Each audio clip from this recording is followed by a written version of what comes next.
Good evening, students, and this is the day 4 of the Practice to Pass webinar for the Audit and Insurance exam, and we are geared up towards the September 2021 exam. The day 1 was dedicated or allocated to the audit risk. Day 2 was all about control systems, the deficiencies, the key controls. The day 3 was a very tricky and a very crucial day because the day 3 was invested on substantive procedures. Now, this is day 4, and on day 4 we are going to consolidate and capitalize the knowledge we acquired from the day 3. That is, we are going to continue with the substantive procedures, and then we are going to target audit reporting. Once we are done with the substantive procedures and audit report by the end of today's session, we will be left with two, three things. Those are minor things, that is ethics, corporate governance, internal audit, and a bit of flavor of going concern, subsequent events. That's it. So more or less, if we will be having a good day today, hopefully, then we will be able to cover the rest of the minor topics on the day 5, and on a very high note we can finish off this particular series of webinars. Okay, as I told you earlier, and let me start it from the scratch. Substantive procedure is the major area number 3, along with the audit risk and along with the internal control systems. One substantive procedure will give you 1 mark. One well explained substantive procedure, one complete sentence will give you 1 mark, and the exam requirement is more or less the same in every attempt, in every diet, and that is, describe the substantive procedures the auditor should perform in order to obtain sufficient and appropriate audit evidence in relation to. When the examiner says in relation to the the maybe in relation to the receivables, in relation to the provisions, in relation to the revaluation of non-current assets, in relation to the disposal of non-current assets, in relation to the depreciation of non-current assets. So it any part of the financial statement could be tested. What is substantive procedure? A substantive procedure is an action performed by the auditor with an objective, and the objective is, an auditor wants to verify certain financial statement assertions. Now, what are assertions? Assertions are confident claims. They are confident claims, the claims made by the management. And as an auditor, I'm supposed to verify those claims. So I need to verify those claims by applying a procedure, by applying an action called substantive procedure. Yes, it is the most important part of the double A syllabus. Its importance and its significance is more than audit risk. This topic's importance and significance is more than the controls. So you got to be very, very, very uh, proactive when it comes to this particular topic. What does substantive procedure means? Substantive procedure, as I told you, it's an action, and the actions of the auditor can be divided using a mnemonic called AEIOU. A stands for analytical procedures. Analytical procedures are the comparisons, such as the comparison of this year's provision for the warranty claims with the last year's provision. Or maybe a substantive procedure could be a comparison of this year's company's increase in sales with an increase of the industry average. So analytical procedures are comparisons, these are trends, these are indicators which might lead you to a material misstatement. They are going to let you know unusual relationships among the data. Unusual relationships might reveal that there is a material misstatement going on. So these are called analytical procedures.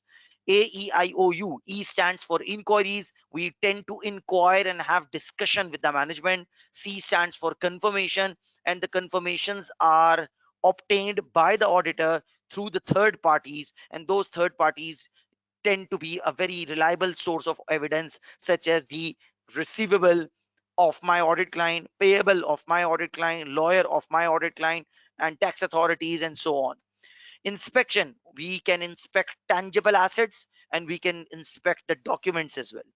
Observation, I can observe a certain process or an activity. Last but not the least, I can always recalculate the financial statement figures already calculated by the management. That is why the word is not calculation, the word is recalculation. Why is that? Because somebody, that is management, has already performed those calculations. So you are not supposed to calculate them, you are supposed to recalculate them. You are supposed to recalculate them in order to verify their calculation is up to the mark. Okay, so we are going to use AEIOU. But why are we going to use AEIOU? Because the management is claiming something, and their claim can be divided into two parts. That is statement of financial position claims and the statement of profit or loss claims. Now, the statement of financial position claims could be categorized or could be, summarized into a shorter mnemonic, and that mnemonic is EVCR. The E stands for existence, the V stands for valuation, C stands for completeness, and R stands for rights and obligations. Now the question is, what do we mean by existence? Existence means all the assets, the liabilities, or the capital which is recognized by the management in the statement of financial position should exist somewhere. They should be there. There should be a presence of those assets, the presence of those liabilities.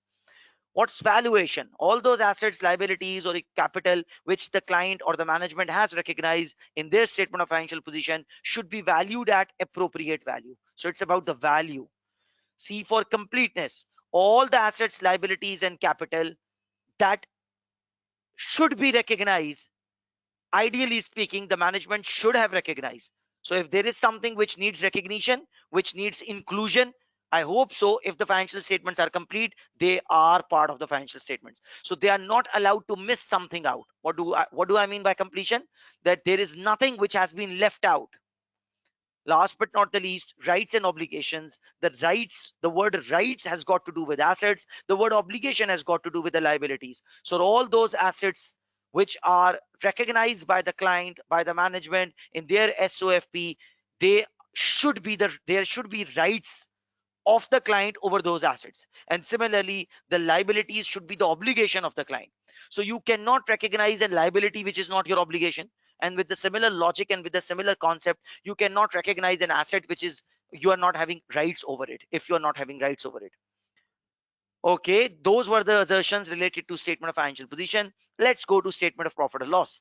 The statement of profit or loss assertions could be divided or could be memorized using a mnemonic called COCA. C stands for completeness. So all those sales, expenses, and everything which requires inclusion have been incorporated into the profit or loss account. So the client has not missed something out. Occurrence, everything which the client has recognized, I really hope so, and the management is claiming that, and as an auditor I need to verify that they did occur at some point of time during the year, so they are not fake.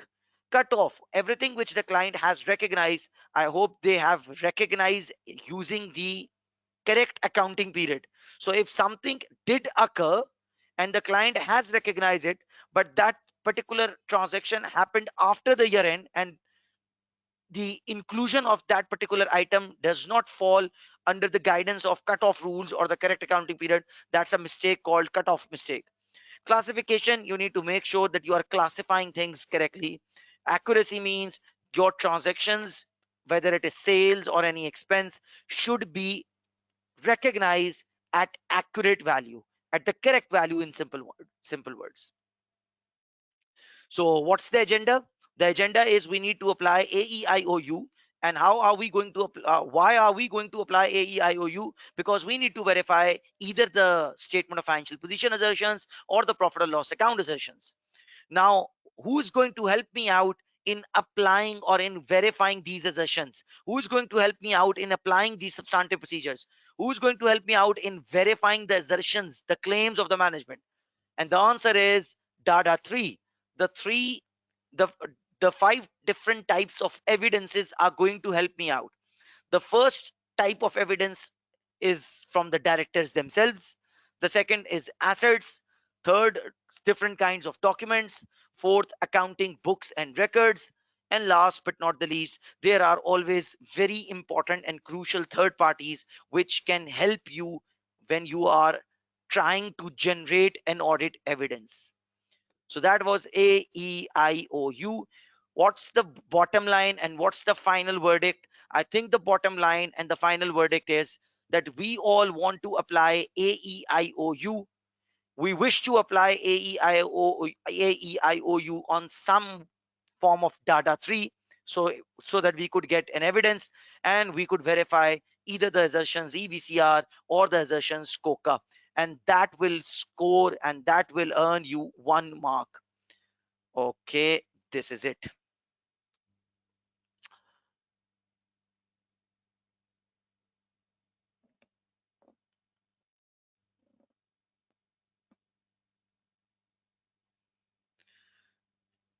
If there is anyone having any question, please go ahead.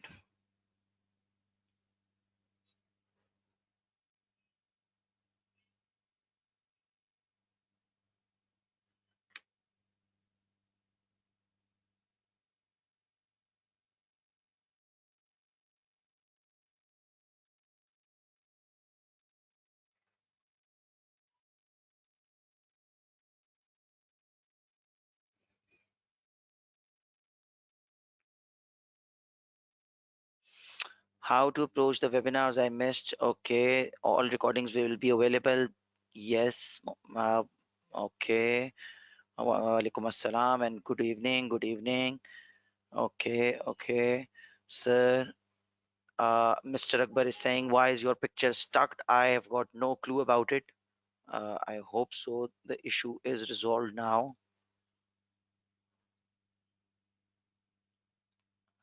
Okay, today Mohammed Hashir is asking, today is the last day. No, tomorrow is the last day. We are going to cover all the minor areas which make up 40% of your final exam. So we are going to cover 40% of the exam tomorrow. Is there any major difference between existence and completeness? Uh, it's not about major difference or minor difference. Every assertion is different from the other. Existence and completeness are two different things.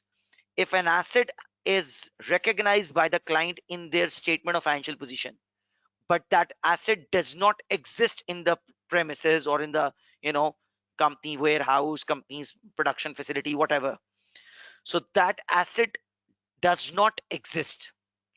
Now if an asset does exist but the client has not incorporated it into the statement of financial position or not into the non-current asset register, so now the existence is there. The tension or the point of tension is not about the existence. Now the problem is about the completeness, that the asset is not complete. Now let me give you one more thing about it. Usually or generally speaking, management tend to compromise on existence, so they might recognize an asset which does not exist for real, but they are not going to compromise on anything uh, which does exist, and they are not going to miss out when it comes to assets. But for liabilities they might miss out. So there is a possibility there were 5 liabilities to be recognized, but the management recognized only 4. They didn't recognize the 5th. Why? They didn't wish to. They don't want their financial statements to look ugly. So what is the assertion which is missing? It's the completeness, because 4 liabilities have been recorded but the 5th one has been omitted, so the completeness is not there. Is this clear?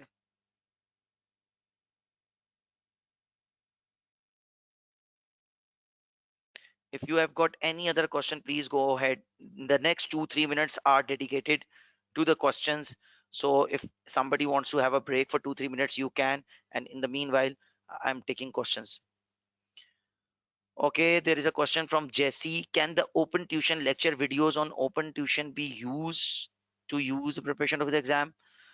uh why not? I really hope so. They will be all right and they'll be good, so why not? To be honest, I haven't gone through those lectures by myself not in the last 4 or 5 years, but once upon a time they used to be of a very high quality, so I'm sure they'll be good.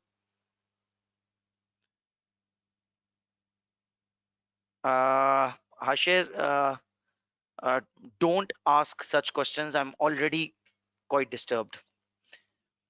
Okay, Azra is saying impairment. Impairment. What's the accounting treatment of impairment? Okay, let me give you 2 cents about impairment. The organization or the company is allowed to recognize its assets using their carrying values, right?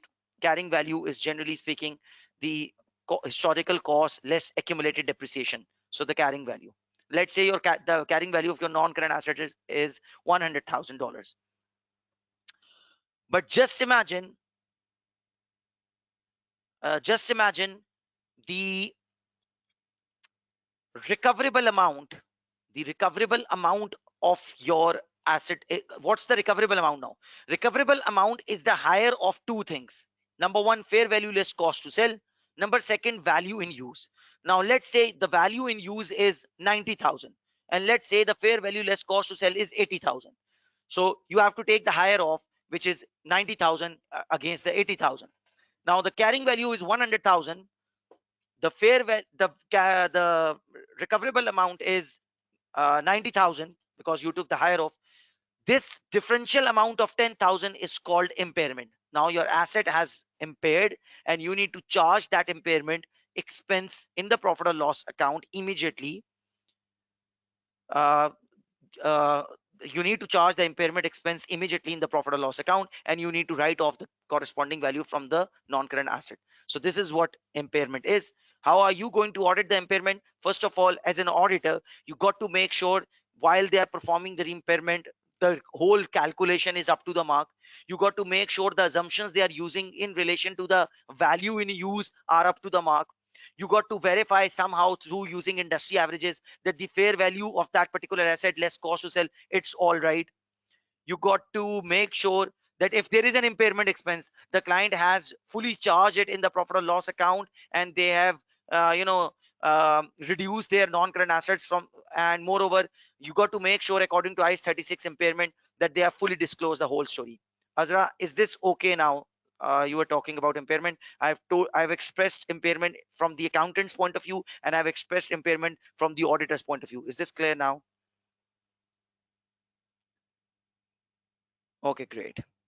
Okay, hold. Sir, sometimes occurrence and cutoff gets mixed in the MCQ. Please explain these two a bit. If the client has not recognized something, they have omitted it altogether. It means their financial statements are not complete. The financial statements are not complete. Complete. If the client has recognized something which never happened, it's out of this world. It means the assertion occurrence is at stake. If the client has recognized a particular transaction and it occurred for real, it's not fake, so it occurred, they have recognized it as well, so occurrence is okay, completeness is okay. But guess what? They should have recognized in some other accounting period, not this one. Now which assertion is at stake? Now cutoff is at stake. Is this clear, Rabia? Is this clear? Okay, Abdul Rafi is saying, I missed yesterday's session. Will today's session be helpful? Yes. If you are with us from the minute one, it will be helpful, because I have tried to start it from the scratch. So it will work. And moreover, not tomorrow, but day after tomorrow on Sunday, you should invest 3 hours on that day three recording.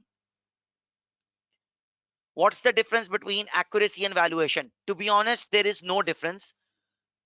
But there is a difference, and the difference is the word valuation is used for the statement of financial position items as at a particular date, and accuracy is a terminology having same meaning, but it is used for the profit or loss account items, which are the transactions over the period of time.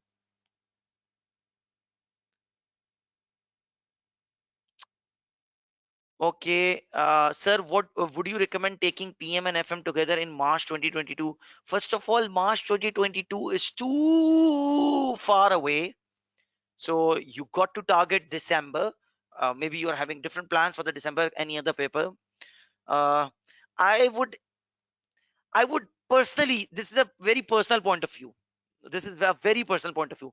I will never encourage to incorporate PM exam with any other exam. That's my personal point of view. I think PM should be a standalone paper, especially considering the fact that students are taking quarterly exam sessions. If you are taking quarterly exam sessions, that is, you are attempting, let's say, paper A in September and then paper B in December, you got to make sure for a quarterly session, PM should be a standalone paper. Okay. Uh, Elitina is saying, I'm unable to send questions, but I can see your question. You can send me. Sarosh, hope this class freshens up my mood. Yeah, I really hope so. I really hope so. Well, it seems mighty difficult.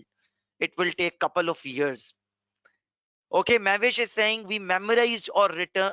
We memorized all substantive procedures or return in general way, and we always mention why do we procedures like for complete. If we not mention, we are not, if the examiner, if your procedure is making sense in on itself, that why are you doing it, you are not supposed to tell me that what's the main reason behind it. So if your procedure is making sense, for example, you are having discussion regarding the assumptions used by the management when they were calculating provision, that will verify the valuation of the provision. You don't have to say that because the procedure is automatically making sense. Mavish, is this clear? You can master this by practice. Sir, is it like from sheet to floor assertion being tested every time we write a substantive procedure? So do we need to mention the assertion? I've already answered that, O'Brien, that if your procedure is making sense, then okay. Livani has asked me a question. Sir, can you explain payroll substantive procedures? Why not? First of all, I would like to get the breakdown of the payroll expense recognized by the management. Let's say in the charged in the profit or loss account, I'll get the breakdown and cast it up, and just to make sure that there is no arithmetical mistake. If there is any accruals, I would like to make sure that I would compare the accruals and the wages cost with the last year, and if there is any significant difference, I need to have a discussion with the management. For the payroll expense, I need to check out the bank statements and the cash day book in order to verify the same amount has been, paid off. For a sample of few employees, I might wish to recalculate the payroll and the salary and the wages, and I might want to check it out whether the calculations are all right. The overall payroll cost sometimes incorporates bonus element as well, so I might wish to make sure that the bonus element is in accordance with the bonus policy. If there is any discretionary bonus going on, I would like to review the uh, minutes of the meetings just to make sure that the bonus was fully approved, something like that. How does that sound? Is this okay? Okay, hold. Please, can you please hold your questions? Uh, if examiner asks about 5 procedures and we write one extra, can we get mark for that extra one? Can we get mark if one are? Yes, if you are going to write 6 procedures and any one of them is wrong, but any 5 of them are correct, you are going to get 5 out of 5. But now what's my advice on that? My advice is think before you write, plan, take it easy, think, take a deep breath, and just think, what are you going to write? Why are you going to apply this procedure? What is it which is given in the question? So if you are going to take a moment and then you are going to write the procedures, I hope so for the sake of 5 marks you are not going to write six procedures, because you don't need to.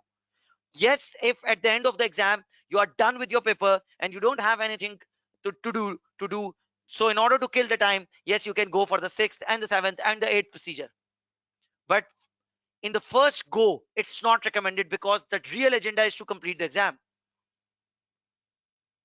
Okay, WhatsApp group is full. Okay, there is another group. I will add you in that group. Don't worry. The WhatsApp group is full of obviously. I just before the webinar I was checking it out that it was somewhere around 250 plus. So the max limit is 256, I think, according to Uncle Zuckerberg, Mr. Mark Zuckerberg. So okay. Somia has asked a question: which paper is better after double A exam? Uh, that's a subjective question. It depends what papers have you cleared before this one. But otherwise, generally speaking, FR and double A is a good combination. Audit and reporting is a good combination. So if you are done with reporting, good. If you are not done with reporting, straight away go to the reporting. Honestly, sir, I decided to take PM exam alone. The paper is just too complicated. I got 70. It was hard work. Thank you very much. That's what I'm saying. I personally got 70 marks in my PM exam. And I'm telling you, I'm being honest, even though I got 70, it was a nightmare. It was a very difficult paper. So thank you for, seconding on my point of view. Okay, sir, what about FM and FR for December? Yeah, why not? FM and FR, fine. FR is relatively an easy exam. One tip for FR exam. One tip for FR exam. If you are good at the interpretation question, you will pass the FR exam. If you are good at interpretation question, there is a question on every attempt in which there are set of financial statements and you got to interpret the company's performance. If you're bad at that question, you're not going to make it. That's an unofficial statement. Don't consider it from ACCA. It's my personal experience. Okay, if you forget the names of IEAS, it's no problem. You can skip it. You can say like something like that, according to the accounting standard, something like that. But still, I would say there are 6 to 7 accounting standards which are tested in AA. You got to prepare them. Okay, Mia Tareen is saying that he is not adding me, although I have texted, sir. You must have texted in the last an hour or so, or maybe half an hour. So I will add you up after the webinar, maybe an hour or after the webinar. Take it easy. Don't worry. Sir, I missed your first 2 days. Can you please provide notes? Yes, when you will be added in the group, in the WhatsApp group, you will get the description of that group, and in the description, you'll get everything. Oh, Sarosh has recommended a good procedures, correspondence with employees, or maybe just simply inquire the employees for any complications.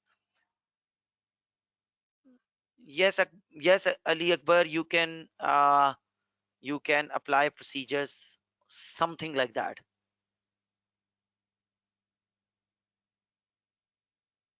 Samra is saying, I think we have to link the procedures we are making with the scenario. Yes, if there is a story, you have to apply your procedures in accordance with the story. Yes. Okay. Nabil is saying time is up. Yes, Nabil, you are absolutely right. Okay. The question is a quick question. Let's solve a quick question from the Kaplan kit. The name of the question is called Pineapple Beach Hotel. It's an easy question, and it's a question which can boost your morale. So let's straight away go to the requirement. Identify and explain 4 financial statement assertions relevant to the account balance at the year end. Now, what do we mean by account balance? Account balance means the statement of financial position.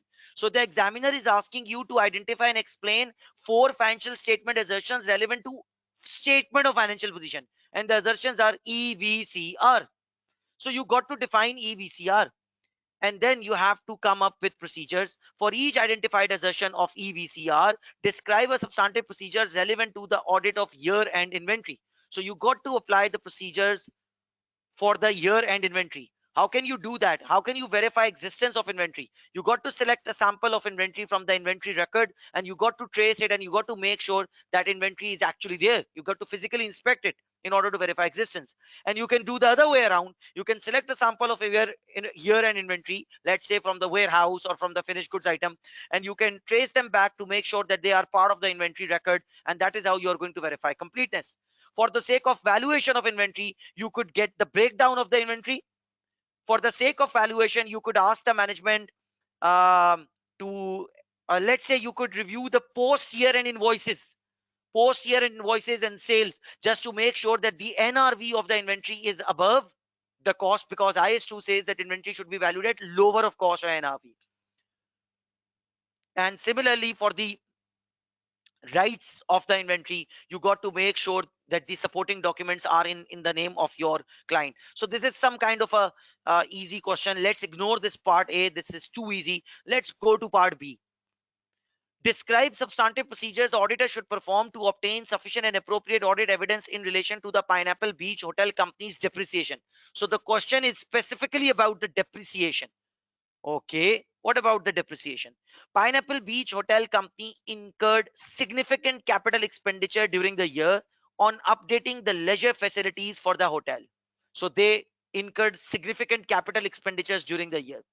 The finance director has proposed that the new leisure equipment should be depreciated over 10 years using straight line method. So what should be your procedures? I think first of all, you got to make sure that you might you might be interested in the breakdown of the depreciation expense, by category basis, because the overall depreciation expense would consist of different types of assets, and you might want to add them up just to make sure that there is no arithmetical mistake. Similarly, you might want to have a discussion with the finance director and make sure and figure out what assumptions they have applied when they were saying that the useful life should be 10 years. Make sure those assumptions are reasonable and realistic.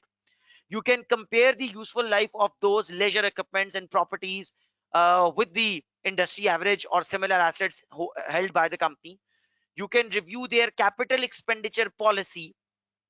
I expressed this thing in the last class as well, that the capital expenditure policy, capital expenditure budget, and the depreciation policies and the useful and the estimates for the useful life, they've got a strong connection. So you might be interested in reviewing the capital expenditure budgets in order to figure out whether their useful life estimates are realistic or not. You might be interested in calculating or figuring out their recent profit or losses on disposal, because if the profit or losses on disposals were significant in the recent past, that's an indication that their depreciation policy and their estimates regarding the useful lives are not up to the mark. Last but not the least, you might wish to review the disclosure notes in accordance with IAS 16, just to make sure that the whole depreciation expense has been fully disclosed by the client in accordance with IAS 16. So is this clear? Will you be able to attempt it, type it? Will you be able to do it on your own? And I am recommending you to consult the solution. Don't go directly towards you on your own. Is this clear? Can I have yes from your side? And all of you which are recommending me procedures are, so make sure that the third party inventories are not included. We are not discussing inventory right now, Neha, because we are talking about the non-current assets. Maybe you are referring to the other part. Yes, yes, yes, yes, yes, yes. Okay, can I have few more? Yes, I received almost 20 yes, but can I have more yes, so that I can feel more confident that you all are comfortable with respect to this? Thank you, fantastic. Thank you, fantastic. Okay, let's go to another part. Describe the substantive procedures the auditor should perform to obtain sufficient and appropriate audit evidence in relation to. So up to this point, the question is same. Now the question is you need to perform substantive procedures related to food poisoning claim. Now what's food poisoning claim? So when you are reading this food poisoning claim refers to provisions, the liabilities, the contingent liabilities, the disclosures, something like that. Okay, let's read the story. Pineapple Beach Hotel Company's director received correspondence in March. I'm interested in that correspondence. That will create one procedure from a group of customers who attended a wedding at the hotel, and they are claiming what have alleged that they suffered severe food poisoning on food eaten from the hotel and are claiming substantial damages. So I would like to review the that claim document, to figure out the amount of damage and the everything about it. So two procedures are popping up in my mind. Number one, I would like to review the correspondence. Number second, that legal notice, in order to figure out what's the amount they are claiming and what's this and what's that. The company's lawyer is a source of evidence. I would like to have a discussion with the lawyer, and I would like to get his point of view in writing. And the company's lawyer have received the claim, that the claim document, and the lawyer believes that the lawsuit against the company is unlikely to be successful. So you might need to have a discussion with the management and try to figure out what assumptions do they have regarding the claim, and are those assumptions reasonable. You might be interested in the recent history of this particular company. Do they have similar claims of such nature, and whether those claims were successful?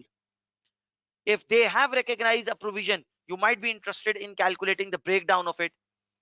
But there is no indication that the company has recognized a provision or not. You might have a discussion with the management, and you might want to make them understand that they need to recognize the provision if the claim is likely to be successful, probable, and if it is only possible, they still need to recognize a contingent liability. Last but not the least, according to ICE 37, you got to make sure that they have fully disclosed everything in accordance with ICE 37. Is this clear? Oh, fantastic. Fantastic. I missed this one. Fantastic. Um, Samra, I've got a very simple question from you. Were you present yesterday? Mr. Sarosh, Mr. Akbar, all of you are fantastic. All of you are suggesting me that I need to review the post year end bank statements and cash day book in order to figure out whether there is any actual payment made after the year end. So I need to review the post year end bank statements and cash day book. Samra, try to understand this one. I am going to inspect the post year and bank statement and cash day book in order to verify whether any actual compensation is made against that particular claim. If the answer is yes, and they haven't recognized the provision, it means the provision is understated, it's not valued correctly. Or maybe the provision is 100,000 but the actual compensation made is 500,000. I will be able to figure it out using the post year end bank statement and cash day book. So that's what the post year end bank statement and cash day book can do to you.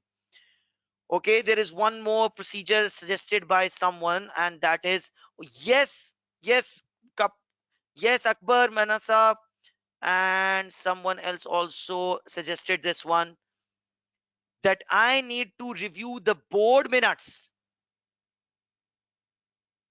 I need to review the board minutes. Maybe through board minutes, I will be able to understand what's the point of view of the board of directors. And that is how I'm going to verify whether a provision is recognized or a provision should have been recognized or not. Yes, Mohammad Ashir was considering this point, sir, but there are very unlikely chances of the lawsuit being successful. But still, in order to make sure that all is well, you got to inspect the post year and bank statement and cash day book just to make sure. Ashir, is this clear? So can I have a yes from all of you, especially Samra? Are you clear with this question? Is this okay now? Can I have yes? Can I have more yes, please? Okay, that's great. Fantastic. Thank you very much. Thank you very much. Thank you, Angelina, Shriya, Rabia, Sarosh. Thank you. Azra, Navneet, Akbar. Thank you. Okay, Sarosh, sir, won't lawyer's point of view considering above board minutes? I didn't get it. The lawyer is a different person as compared to the board of directors. So if you are going to review the minutes of the meetings of the board of director, that's a separate procedure. And if you are going to contact the lawyer and get his point of view or her point of view as an evidence, that's a different procedure. Is this clear, Sarosh? Okay, fantastic. Thank you.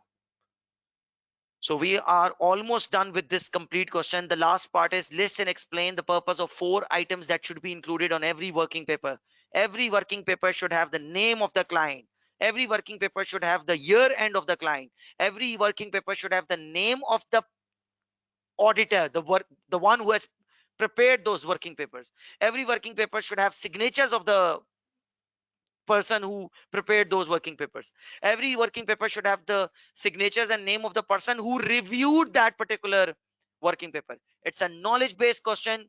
When you are going to go to the solution, you will find a huge list of it, huge list of things. You got to explain only 4 of them. Okay, is this clear? Are we done?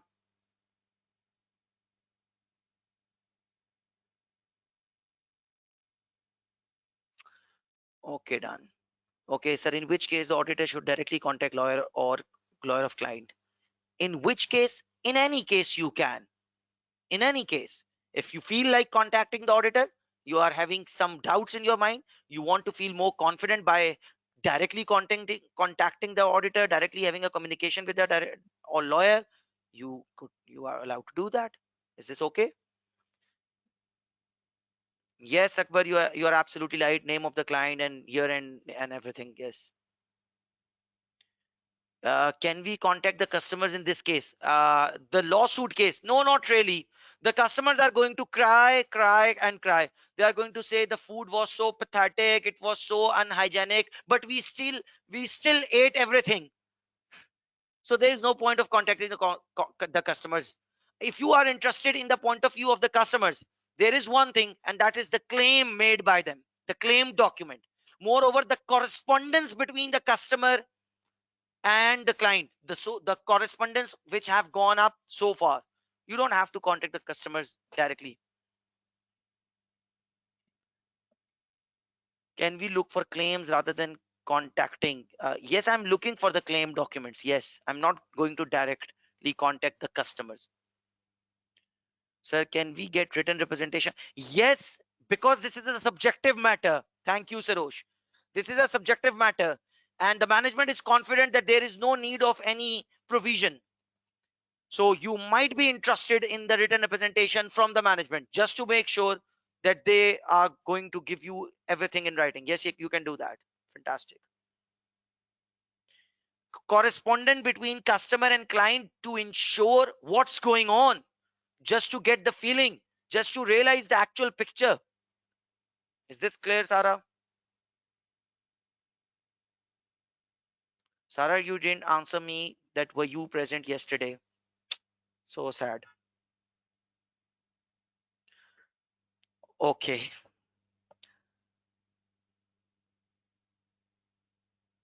Okay then. Next question. Another question on substantive procedure. We did couple of complete questions yesterday. Those were, I guess, gooseberry and insects for you.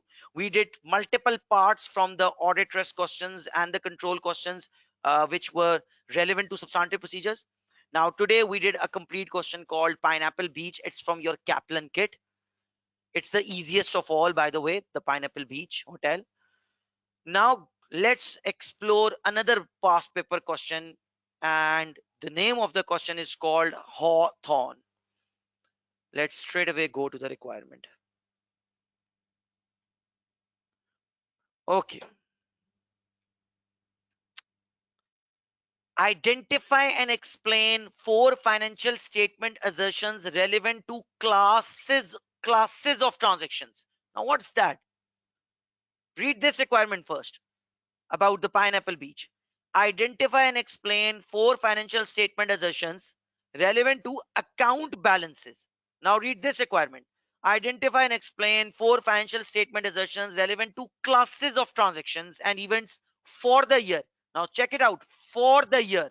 Now check this one out. At the year end. Can you please let me know what's the difference between the two? For the year end or at the year end. At the year end means statement of financial position. Yes, you are right.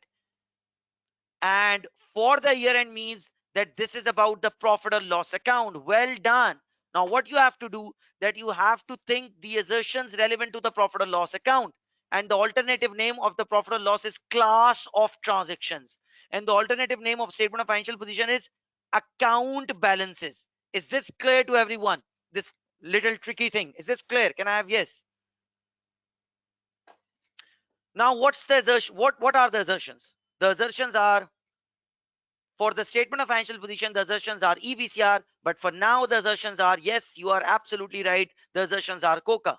So you got to define either the definition of occurrence, I'm choosing on my own occurrence, and the opposite of occurrence, completeness, let's say for cutoff and accuracy. So once you have defined those 4 assertions, you have to describe a substantive procedure relevant to the audit of year, no, sorry, for each identified assertion, describe a substantive procedures relevant to the audit of revenue. So you got to apply substantive procedures. The assertions are COCA on revenue. So I am stopping for 60 seconds.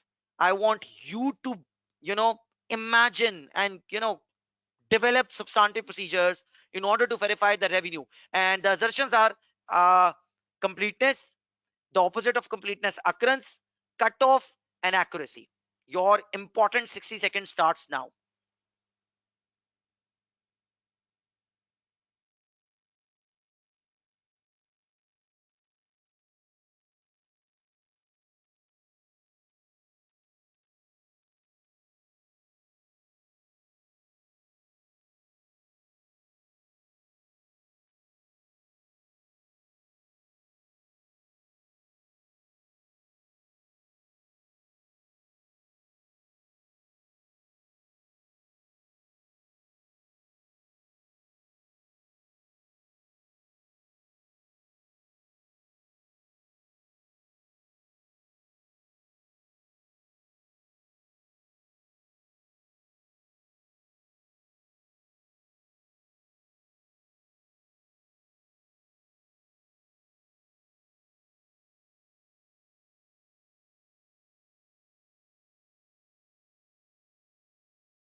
Okay, I hope you have formulated substantive procedures in your mind.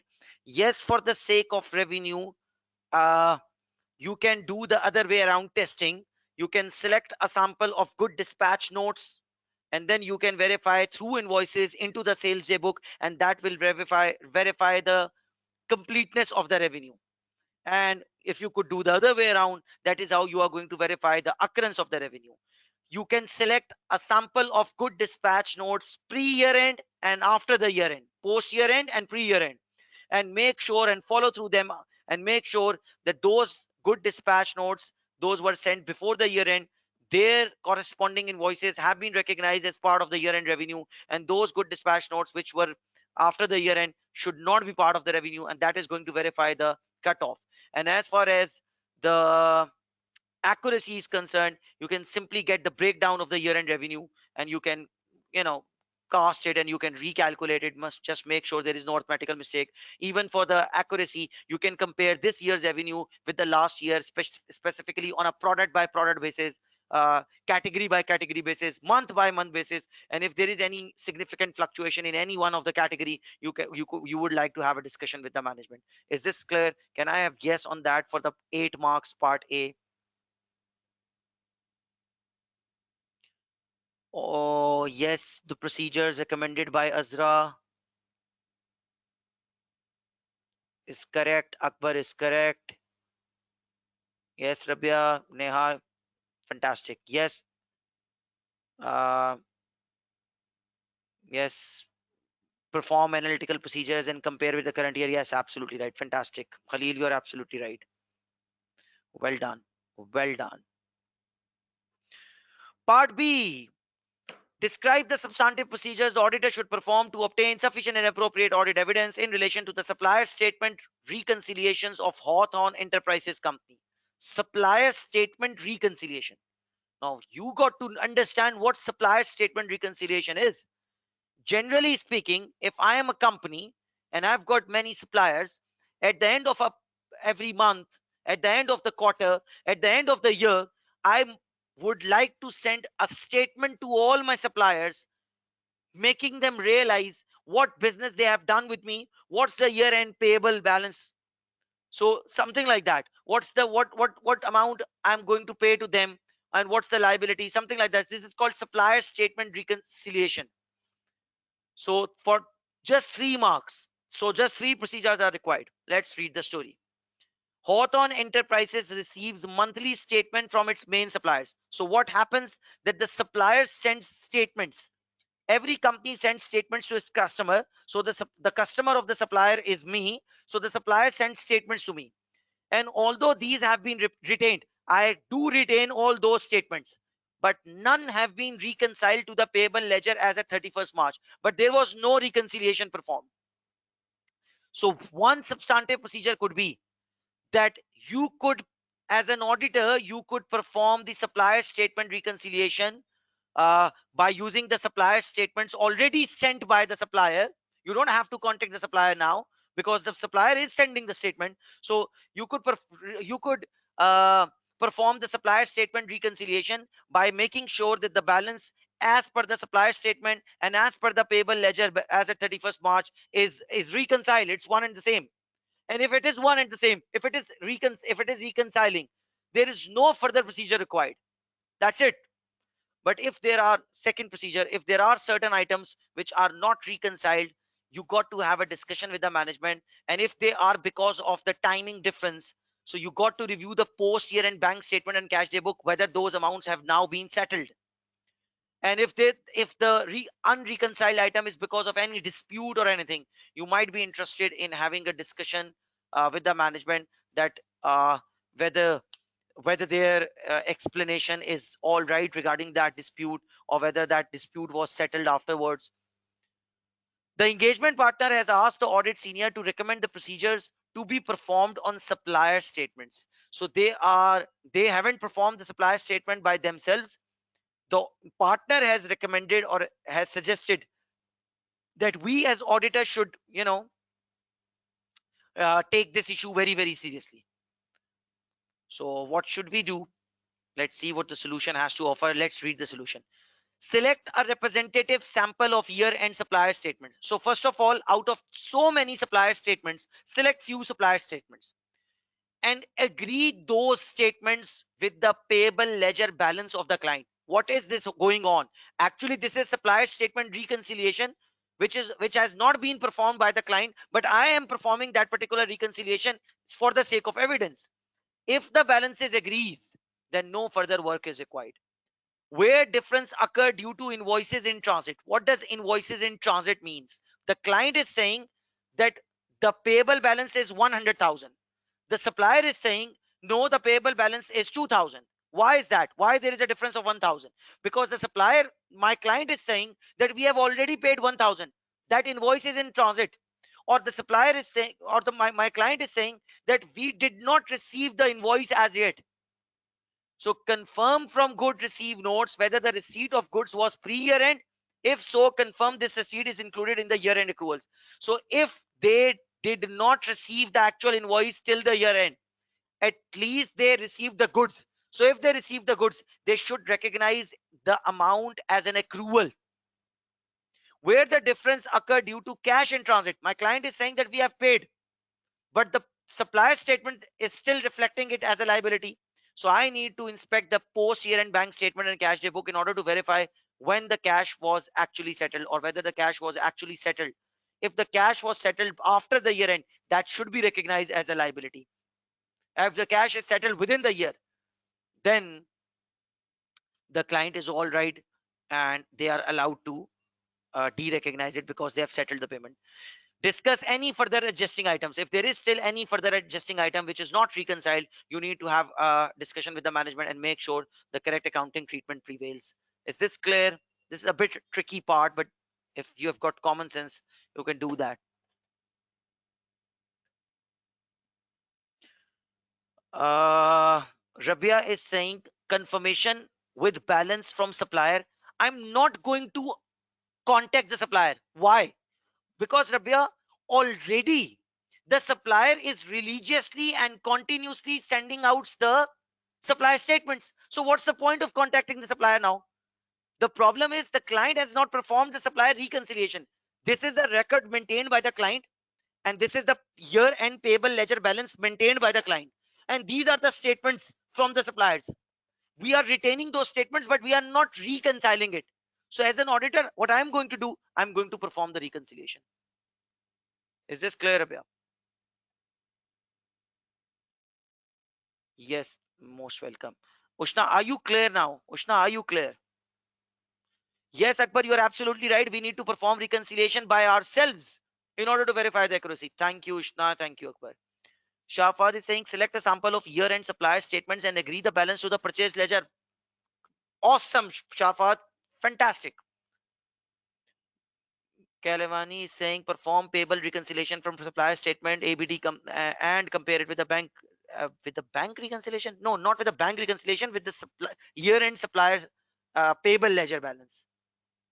Supplier statement reconciliation, suppliers balance of the supplier statement with the client's year-end payable balance. Is this clear now? Oh, Akbar is saying we might be interested in the correspondence between the supplier and our client in order to figure out if there is any dispute going on for any unreconciled items. So the supplier statement is suggesting 50,000 and the client's year-end payable is suggesting, let's say, 30,000. My client is saying we are going to only pay 30. Supplier is saying we are going to get 50. So there is a dispute of 20. Now I'm interested in the correspondence in order to figure out if there is any dispute. Yes.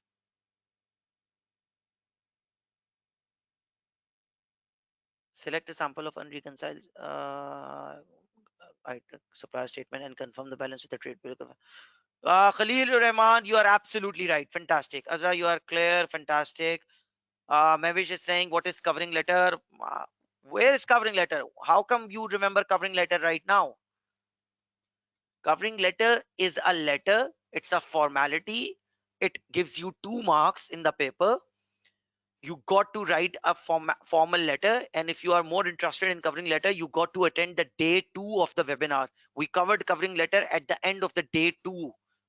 Covering letter has got to do with internal control systems. When we tend to write a report to the management, making them realize what deficiencies do they have in their system, making them realize what could be the implications of those deficiencies, and making them or suggesting them good controls in order to overcome those deficiencies so that the overall financial statements could be more pure.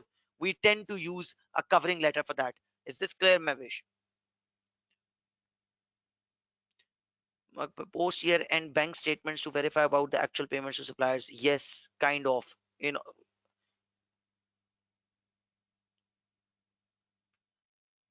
if you have received the invoice, definitely you would have recognized it as a payable. If you haven't received the invoice, but you have received the services or the goods, you got to recognize it as your accrual.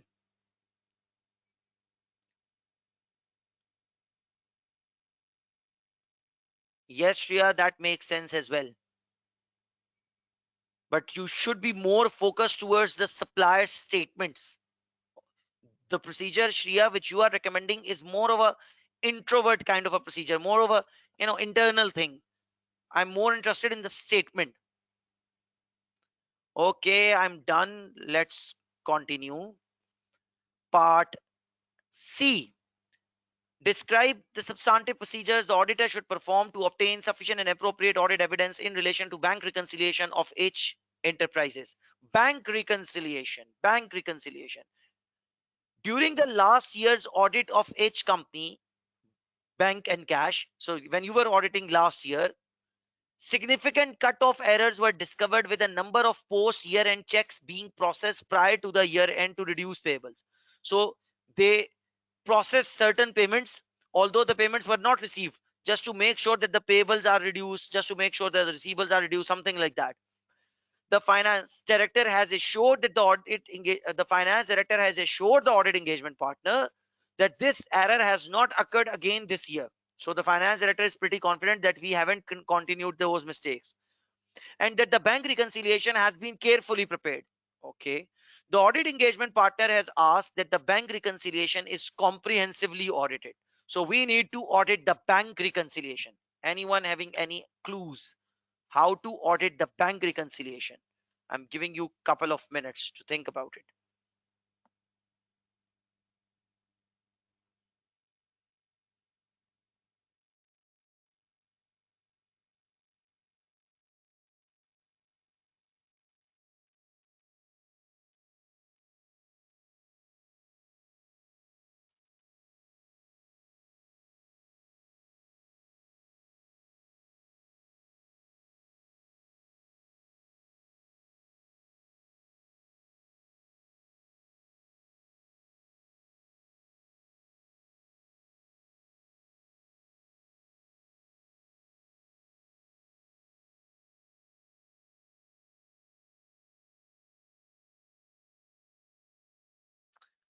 Okay, what about the procedures for the bank reconciliation?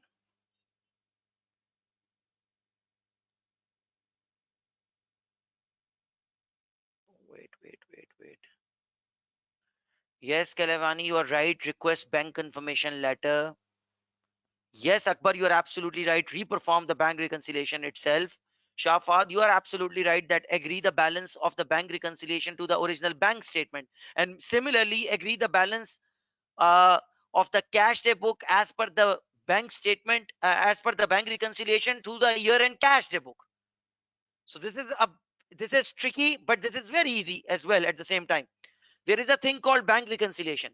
In the bank reconciliation, there is a balance called balance per the bank statement. So you got to make sure the balance per the bank statement agrees with the bank confirmation letter or the year-end bank statement. And similarly, there is a balance in the bank reconciliation called cash, cash, cash balance.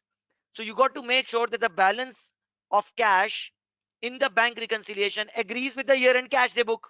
Balance per the cash book agrees with the year-end cash day book. More importantly, you can reperform the bank reconciliation and make sure there is no arithmetical mistake in it. There are no arithmetical mistake in it. And what about unpresented checks? What about outstanding lodgements? So if there is any outstanding lodgement and it's been too long and it's not covering up, you might want to request the management that they need to, re-recognize it as a payable. There is unpresented check that might need to be, incorporated again. Yes, if there is any timing difference, you can inspect the post year and bank statement and cash book in order to verify whether they are cleared now or not. Yes, you are right. Obtain, Aya is saying obtain the statement during and period and agree to the cash book. No, obtain the bank statement and extract the balance per cash book and then verify it with the cash book. Your procedure is a bit is missing something. You are verifying something from cash book, but you haven't cleared it that what are you trying to verify or what are you trying to match.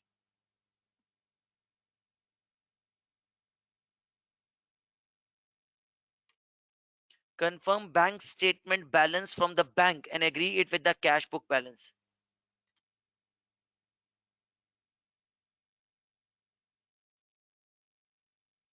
So here is the solution. Let's see. First of all, obtain the client's bank account reconciliation and cast it to a, make sure there is no arithmetical mistake. Then what? Then you got to make sure that the in the bank reconciliation the balance per bank matches it with the bank confirmation letter and the year end bank statement. So in the bank reconciliation there is a balance as per bank. Make sure that balance is the same as per the year end bank statement. It's the same as per the bank confirmation letter. Is similarly in the bank account reconciliation there is a balance as per cash book. Make sure it is in line with the year end cash book. Is this clear? And then there are few procedures for outstanding lodgements, unpresented checks. So are you all clear with these procedures? Can I have yes for that? Yes, if there is any unusual amount, unusual thing which is not adjusted, you got to have a discussion with the management regarding that. Review the cash book and bank statement for any unusual items at the year end can represent window dressing. Yes, Shreya, you are absolutely right. If there is any unusual point, you got to you need to have a explanation from the management regarding that. Okay, hold. Examine any old unpresented checks to assess if they need to be written back into the payable ledger as they are no longer valid to be presented. So for example, the client issued a check for certain payment, but that check still, you have recognized, you have de-recognized the payable because you have issued a check. But if that check still remains unpresented, you haven't handed over to the client, or you haven't made that payment, and if that check remains long unpresented for a long period of time, maybe there is a point of time that you need to re-recognize that payable because that check is not valid anymore. These are common issues when it comes to bank reconciliation. Is this clear? Can I have yes? Okay, one last second point. Okay, second and third points must be crystal clear to you. These are very easy points. Obtain the bank reconciliation and make sure the balance of the bank in the bank reconciliation agrees with the year end bank statement and bank confirmation letter. These are two different statements. The bank is going to send a year end bank statement to my client. I want to make sure that the balance in the bank reconciliation performed by the management is is having the same balance as per the bank statement. More importantly, as an auditor, I can contact the client's bank as well, and I can confirm the balance as well. And if the bank is going to confirm the balance to me directly through a letter, it's called bank confirmation letter. So ideally speaking, in the bank reconciliation, the balance per the bank in the reconciliation should match with the year end bank statement and should match with the bank confirmation letter. So if in the bank reconciliation the balance per bank is 2 million, it should be the same as balance as per the bank confirmation letter as per the year end bank statement. Is this clear? And similarly, in the bank reconciliation, the balance per the cash book should match with the client's year end cash book. Is this clear? Can I have yes now from you? Okay, Aisha is clear. How to work on my terms and wordings?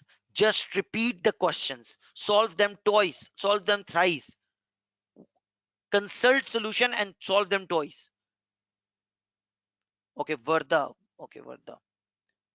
Trace all unpresented checks through to a pre-year end cash book and post-year end statement. For any unusual amount or significant delays, obtain explanation from management. So just imagine the management is saying that we have received this particular check, and that is why we have updated the cash balance, but still that check has not been presented in the bank. So the bank is reflecting a lower balance, but your cash book is reflecting a higher balance. Maybe it's a timing difference. Maybe at the point of reconciliation, that check was not presented. So I'm interested in the post year and bank statement, whether the check was then presented to the bank, whether that check was cleared. What if I deposited a check in the bank? So I have recognized that amount in the cash book, but the bank needs clearing time, let's say 3 days. So that according to the bank statement from the bank, that amount is not recognized, but in the cash book that amount has been recognized. So I would like to make sure that that amount is reflected in the post year and bank statement. And if in the post year and bank statement it is not reflected, that is an unusual activity, and I need explanation regarding this from the management. How does that sound, Varda? Is this clear to you? Sir, why not inquire unreconciled items with management? Yeah, why not? Why not? But those unpresented checks, those outstanding lodgements, they are all about those unreconciled items.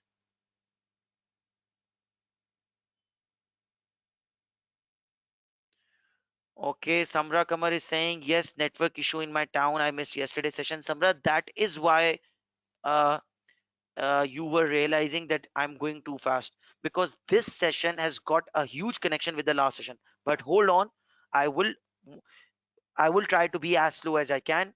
One, more importantly, you will get the link of the yesterday's session in the WhatsApp group. So don't worry, stay positive. With respect to COVID, stay negative. Okay, the last part. Then we are done with this question. Describe the substantive procedures the auditor should perform to obtain sufficient and appropriate audit evidence in relation to what? Existence and valuation of the company's receivable. That is easy for my students, because I have covered receivables too many times. The existence and valuation of receivables. Let me try to attempt this question even without looking at the solution, even without looking at the question itself. I would like to get the breakdown. I'm not completing the statement. Okay, let's complete the statement for Samra. I'll get the breakdown of the year end receivable, and I'll cast them to make sure there is no arithmetical mistake in it. So I'm going to add them up. There's no arithmetical mistake in adding them up. I might be interested in comparing the receivable collection period, calculate the receivable collection period, and compare it with the last year. And if there is any significant increase, you need to have a discussion regarding the from the management. Get the age receivable analysis, and if there is any long standing outstanding debtor, you need to have a discussion with the management in order to write it off. If there is any particular receivable for a very long period of time, you might be interested in the correspondence between that particular debtor and the client, because there is a possibility there is a dispute going on, and as a result of that dispute, you might not be able to get your money back. And what?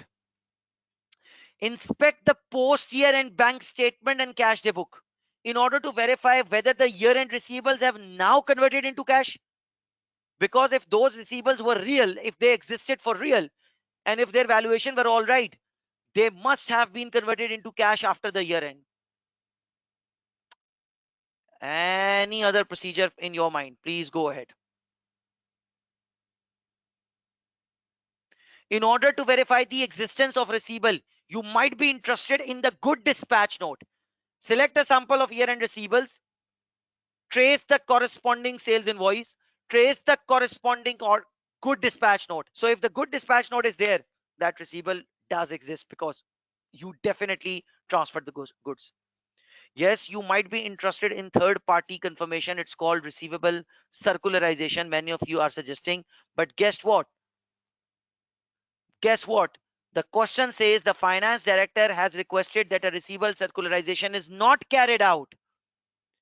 and the engagement partner has agreed to this request. So if a student is going to write, select a sample of year and receivable and send them circularization letter, send them letters, confirm the existence, this is not going to earn any mark whatsoever. In fact, this is going to offend the marker, and the marker will be, you know, very, very upset with your performance, because the marker is going to realize that you are not realizing the fact that question is saying something. Is this clear? You have got 1 minute. Please read this question. You have got 1 minute.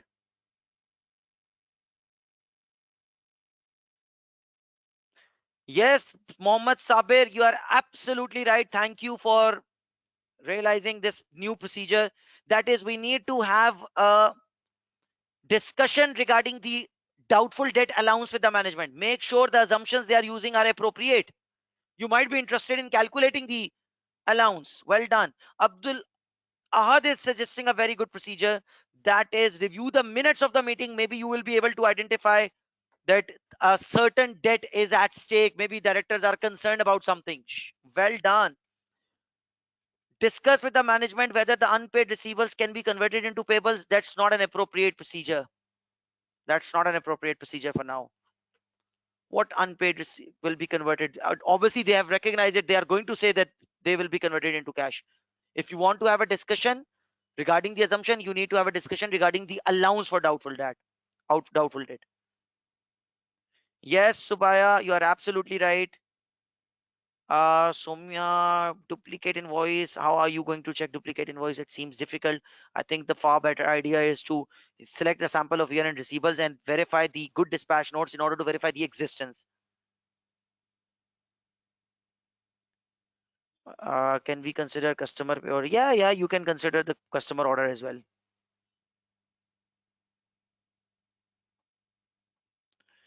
Age receivable listing for old. Yes, Sarosh, you are absolutely right. Reconcile sale ledger control account with a list of ledger balances. Yes, in order to verify the valuation. Well done, Abdullah. Even individual accounts, individual control accounts with the receivable control account, with the trial balance, with the statement of financial position. Well done. Fantastic. All of you are well prepared with respect to receivables. That's my observation. So here is the solution. Please concentrate on solution for the next 2-3 minutes. Please concentrate.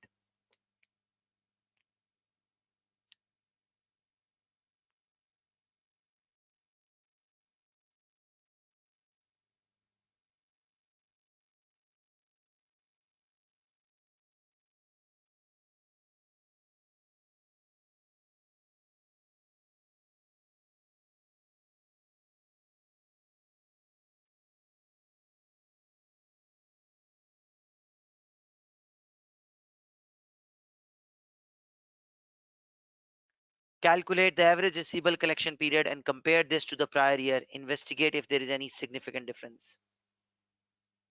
Oh, that's a very tricky and important procedure. Inspect the post year end sales returns or the credit notes issued. Make sure that those receivables are now removed. Make sure that the additional allowance covers that portion. Because if the credit notes have been issued, that receivable does not exist anymore. Is this clear? Can I have yes?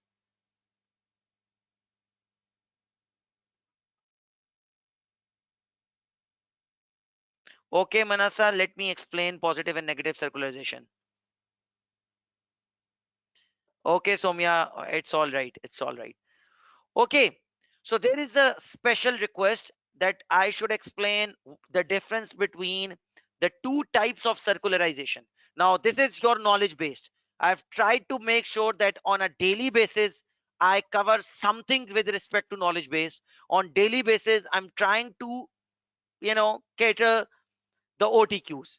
So here is something with respect to knowledge based. There are two types of circularizations: positive circularizations and negative circularizations. By the way, there are supplier circularizations and there are receivable circularizations. If you are, as an auditor, if you are sending out the letters to the, your clients debtors, this is called receivable circularization. If you are sending letters to the clients payables, this is called supplier circularization or payable circularization. Anyways, there are two different types of circularizations. Number one is called positive circularization, and number second is called negative circularization. Now let me explain the negative first. In the negative circularization, I will write, let's say, a letter to the debtor of my client, to the receivable of my client, and I would say something like that. Hello, how are you? I hope you're having a good day. As per my audit client's year-end receivable balance, this is the amount you need to pay to my client. Uh, if this is the same amount according to your records, uh, thank you very much. You're not supposed to reply to me because this is a negative confirmation. But if there is any confusion or the balances do not reconcile, please do respond to us. So if it is a negative confirmation, the respondent is only supposed to answer if they disagree with it. Let me give you a raw example for that. All of you or majority of you must be having a bank account. Your bank sends out to you monthly, quarterly, weekly statement via email or any other source, whatever your preference is. Now if you receive an email, are you supposed to reply through that email? No, you don't reply to that email, because normally speaking, you tend to agree with that email. You tend to agree with that statement, right? So if you have received the confirmation, a negative confirmation, let's say via email, you're not going to reply because it's a negative confirmation. You're only supposed to respond if you disagree. What about the positive confirmation? In the case of positive confirmation, you have to respond even if you agree or even if you disagree. So if it is a positive confirmation, you are obliged morally, legally, ethically, professionally. The most important word is professionally, that you got to reply. Are you all clear with respect to positive and negative circularization? Yes, Umair, circularization means sending out the letters. Thank you very much, everyone. Thank you very much. What if they didn't get the letter and we keep on thinking that they didn't reply? No, we are we are going to use positive circularization if our past experiences are not that great with respect to negative circularization. That's the point of judgment, Abdullah. You are not going to use negative circularization if you don't know the characteristics of the respondents. Thank you very much, Ashir. Thank you very much. And somebody is suggesting that what if they don't get the reply altogether? Well, if they don't, if you are not going getting any replies, I think with the permission of the client, you need to send them another letter, another email. If you still don't get any reply, you, with the permission of the client, you are going to make a telephone call. You are going to send a voice notes over WhatsApp, and maybe you would like to visit that particular client. Even if for the you are not getting anything, if you are not getting anything, Rabia, if you are totally blank, the client is not responding to anything, even after all those reminders, you need to rely on other substantive procedures. Whether circularization is the only substantive procedure we have in on the planet Earth? No, we have got other procedures as well, right? So we are going to rely on other procedures after all the follow-ups.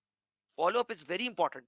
Once you will be in your practical or professional life, you will realize the most important word in the professional or practical life is follow-up. So you have to learn the art of follow-up. Why is third party interested in reply? It's a professional courtesy, man. They should reply. If the auditor is trying to get an evidence, if the auditor is trying to reconcile things, they might get some benefit out of it as well. So I would like to ask a question: why they are not interested in reply? If the customer miss out or negative circularization, we assume it is right as there is no reply. But what if it was not right? We might be misguided, right? Yes, you are absolutely right, but for that sake, I'm suggesting, if you are not confident about the personality or the attributes or the nature or the characteristic of the client, don't go for the negative confirmation, go for the positive confirmation. Okay, fine, let me give you one more thing. The positive circularization can be further divided into two categories. The positive circularization can be further elaborated or can be divided into two categories. Number one, you are not going to mention the amount in your letter. Number two, automatically you are going to mention the amount in the letter. So I might say that according to my client, the receivable balance is 400,000. The client is going to reply to me, yes, the receivable balance is 400,000. Option number two, I might write the letter to the client. According to my client, that you owe the money. Can you please confirm how much money you need to pay to my client? So I'm not suggesting, I'm not declaring the amount.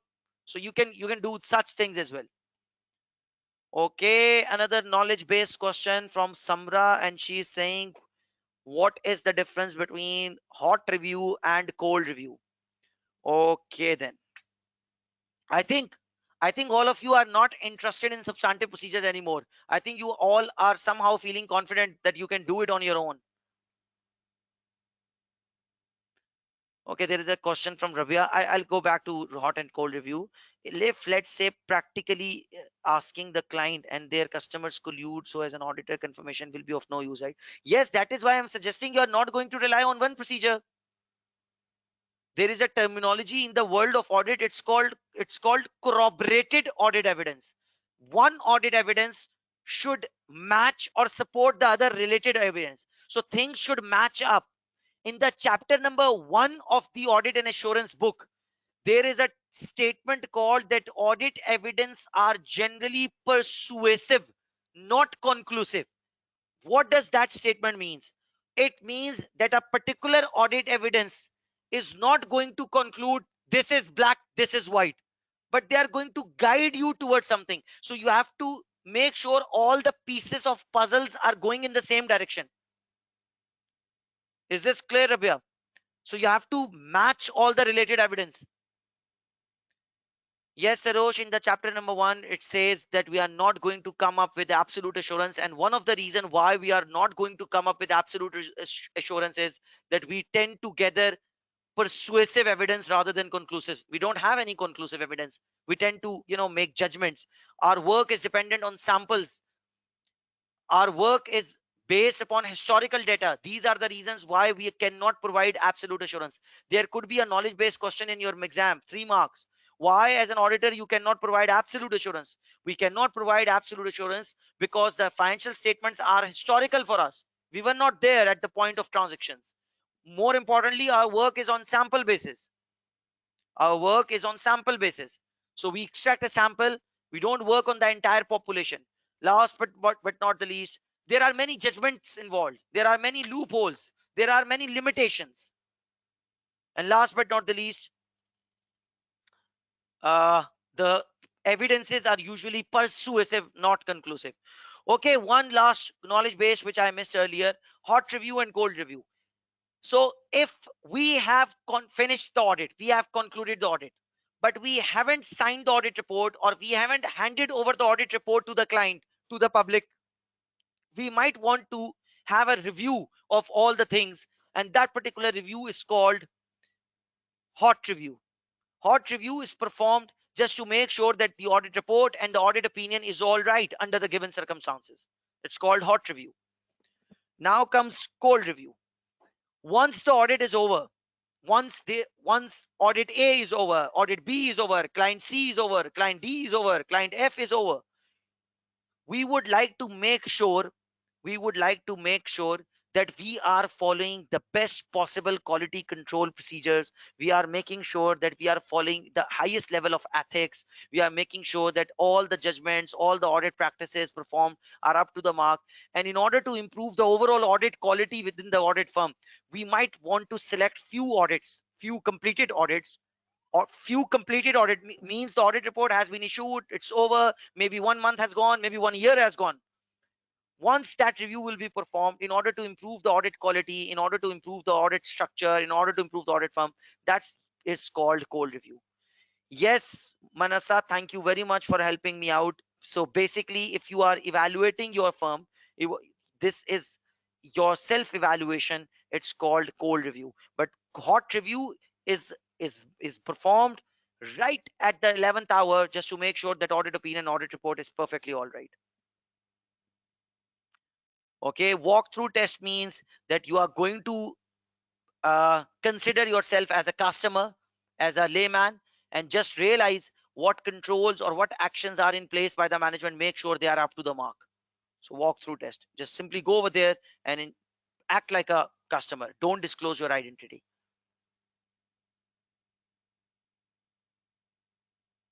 So it may not necessarily happen after one particular client. Based on the client's decision, they just do it anytime they want. Yes, they can do it anytime. Or in majority of the countries, there is a regulatory body, and the regulatory body tends to come up with quality inspection, and with that is also considered as cold review. Yes, the QCR. Okay, okay, I think we are done. More than enough questions. So have you read this question, receivables? Have you read the story? You are not supposed to apply circularization. Have you read the solution? Please go through the solution quickly if you haven't. Are you done with the solution? Are we done with this question? Can I have yes? Can I have yes regarding this question? Okay, fantastic, fantastic. Okay then.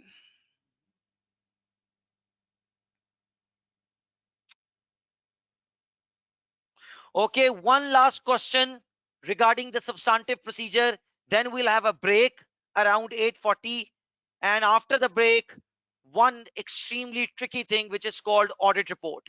And not only the audit report, but also those 5 marks which are sure shot in your exam. 5 marks sure shot in your exam. Remember those impact on the audit report type of questions. Let me show you what I'm talking about.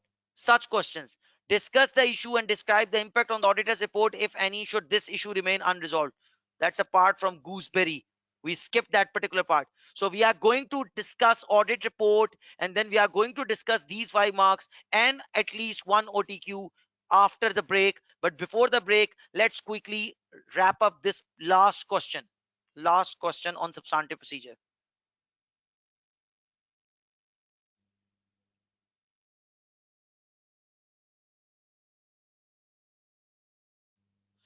Okay, this is a question from your Kaplan kit. This is a very, very, very, very recent past paper question. I think it's from December 2019. So hardly 1 year old question.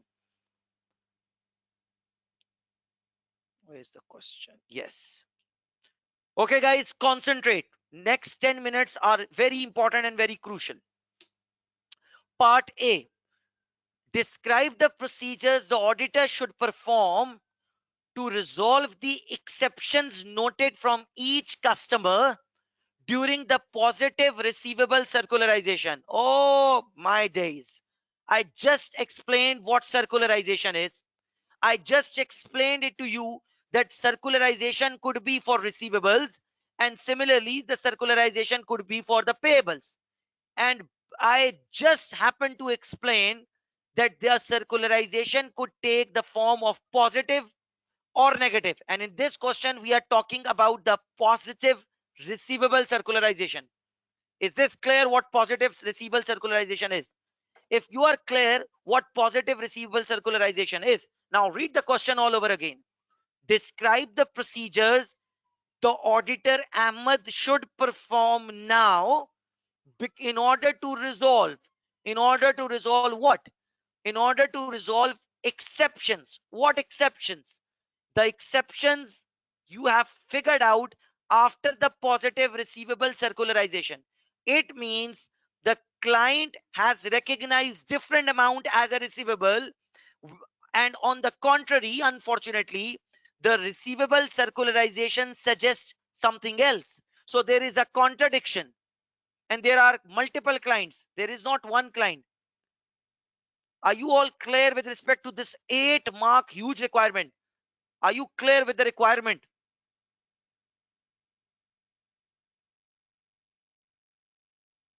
Are you clear? Fantastic. Fantastic. Now, let me tell you something very, very, very important. I am super duper sure that in the examiner report, the examiner would have revealed that the performance on the part A was options: good, very good, excellent, average, poor, disappointing. What? Can you complete the sentence? Yes, definitely the examiner would have said that the performance was very poor and very disappointing. The examiner report usually uses the word disappointing. Now, why would I say that, or why would the examiner would come up with the word disappointed? Because normally students are prepared for the substantive procedures. This is slightly tricky, but this is easy. This is not difficult.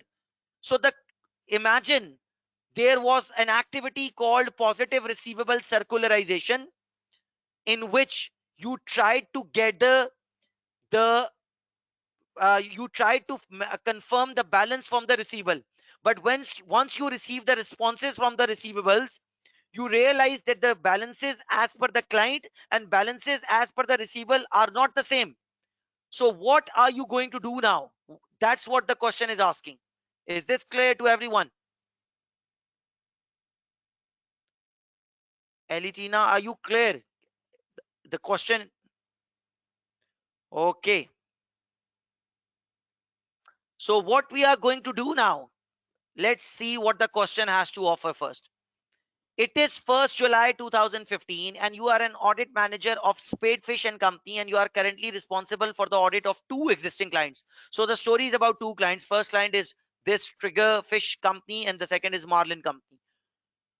Trigger Fish Company manufactures hair products and its year ended on 31st May, and you are finalizing the audit programs for the forthcoming year-end audit.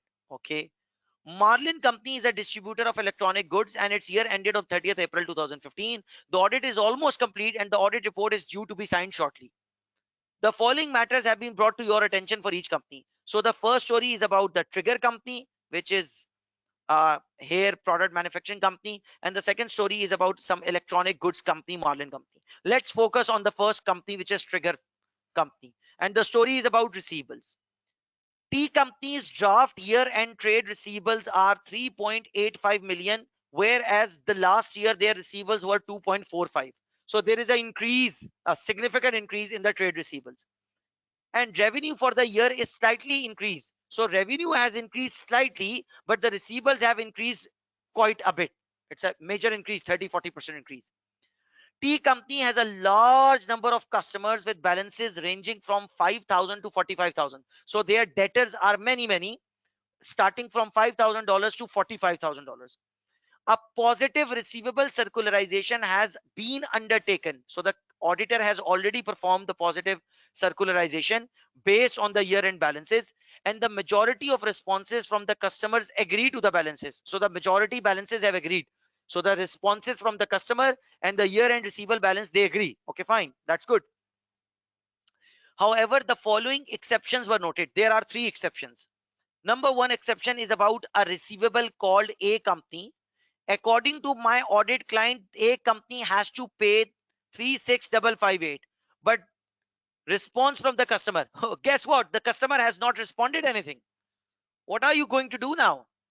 I think with the permission of client, you need to redraft a letter and you need to send them another letter.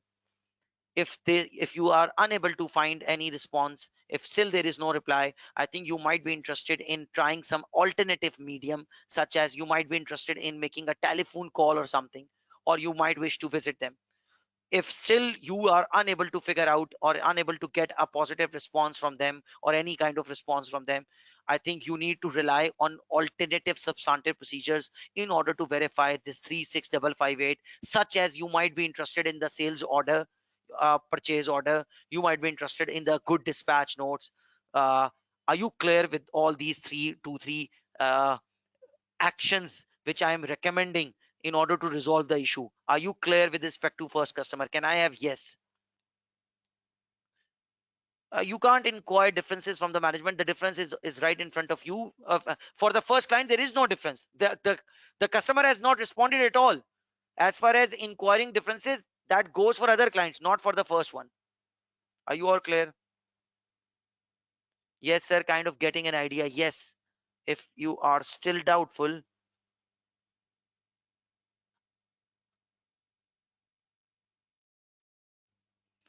Exceptions in the receivable circularization. The following steps should be undertaken in regard to exceptions arising in the positive circularization.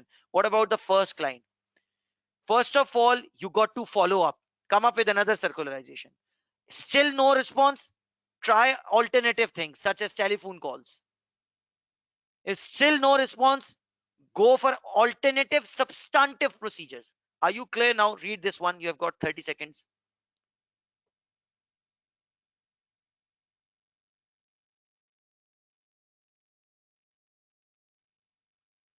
Is this clear to everyone? Can I have yes?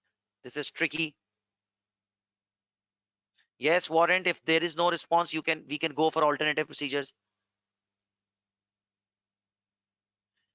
Mohammad Hashir is saying, what about legal action? I'm not going to take any legal action. I'm the auditor. And in fact, if they are not replying, maybe they are least bothered about it. They are not professional enough. They don't have the professional courtesy to reply. So don't go for legal actions. Yes, yes, Sarosh, for other things you can inquire. Is this clear to everyone now? Neha, is this clear to you? Few examples of alternative procedures could be the substantive procedures for the receivables, such as selecting a sample of good dispatch notes, inspecting the post year and bank statement and cash day book, all the procedures you know about the subs. Okay, fantastic. Fantastic, Asher. Fantastic, Rabia and Neha. Good. Okay, let's continue. What about the second receivable? According to my client, balance per the client is 24115. Balance according to the customer, the response from the customer is 18265. So there is a difference of 5-6,000. What about that difference?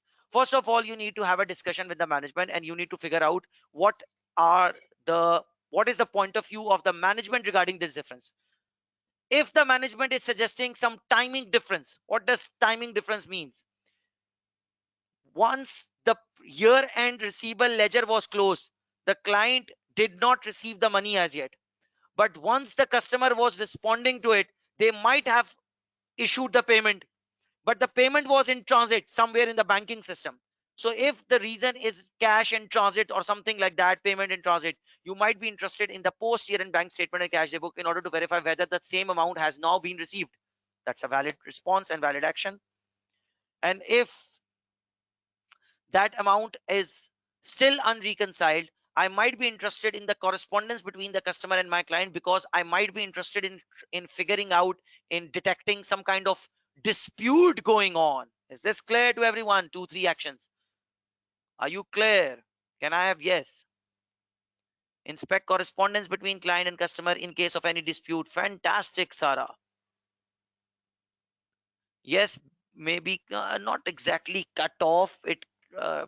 Cut off is something else. Don't use the wording cut off. It could be timing difference. Yes, the customer may have missed the invoice altogether. It could be a human error. Yes, yes, Akbar, you are right. Correspondence between the client. Fantastic. Let's see what the solution has to offer. Oh, this is the solution. You have got two minutes, please.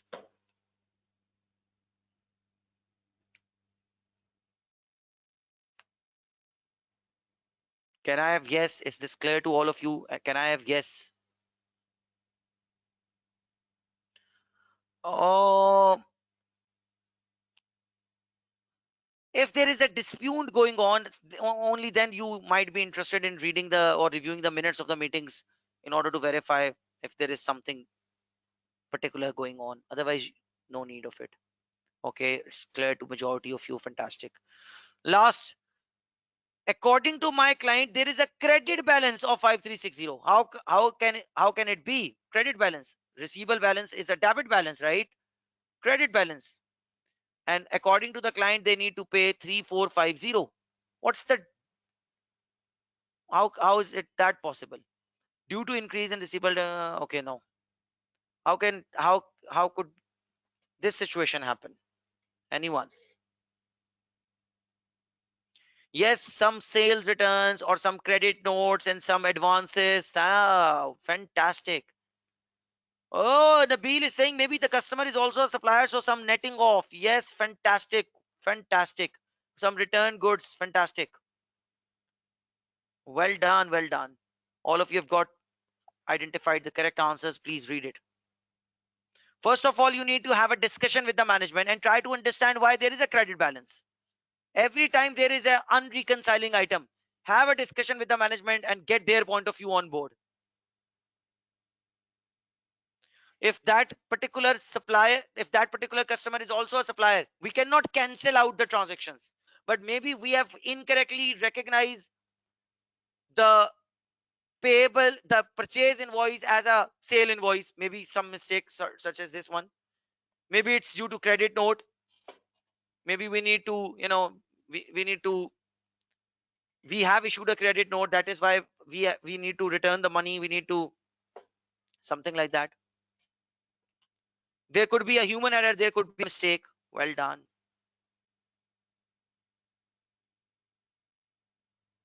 Sir, in case of sale return, client should have removed. What if they haven't received the credit note as yet? Okay, last question. Describe the substantive procedures the auditor should perform to obtain sufficient appropriate audit evidence in relation to the allowance for receivables in the current year. Allowance. So your procedure should be on allowance. You need to have a discussion with the management regarding the allowance. Make sure their assumptions are reasonable. You would like to recalculate the allowance. Make sure there is no arithmetical mistake. You would like to inspect the post year and bank statement and cash book in order to verify whether the actual payments are in line with the allowance. I've got an apprehension in my mind. What if the actual bad debts are greater than the allowance? So something like that. So you might need to review the board minutes in order to figure out what is their point of view regarding the allowance and regarding a particular bad debt, something like that. Last two parts of this question. Identify and explain three potential indicators that M company is not a going concern. I have not gone through this topic called going concern. I haven't teach this topic to you as yet, going concern, but let me give you a little hint about it. If my client has lost a major customer, that could lead to going concern problem. If my client has lost a major supplier, that could be a going concern indicator. The question says identify and explain three potential indicators that company is not a going concern. If the loan is approaching, the maturity of the loan is approaching, and the client is not having any source of finance to pay off the loan, that's a going concern indicator. That's a indicator related to going concern problems. If the company is having over trading, cash flow issues, liquidity problems, these are all indicators of going concern problems. So I will be covering going concern tomorrow, but for now we are done with part C, and the part D says what procedures the auditor should perform in order to figure out, in order to assess whether the client is going concern or not. First of all, I think you need to have the discussion with the management, make sure their assumptions regarding the cash flow statements are correct. You would like to recalculate the cash flow forecast, make sure there is no arithmetical mistake. You need to have a discussion regarding the sources of finance, something like that. Again, I haven't teach you this topic, so but still I think something is better than nothing. Are you all clear with this question? Can I move on to the next big topic, which is audit reporting? Can I move to the next topic? Yes, if major employee has gone, that's an indicator of going concern problem. Major customer, major employee, major supplier.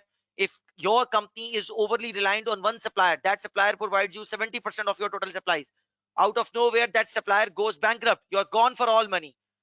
If you are dependent on one particular customer, you're gone for all money. Is this clear? Okay, guys, it's 8:45 p.m. right now, as per my local time.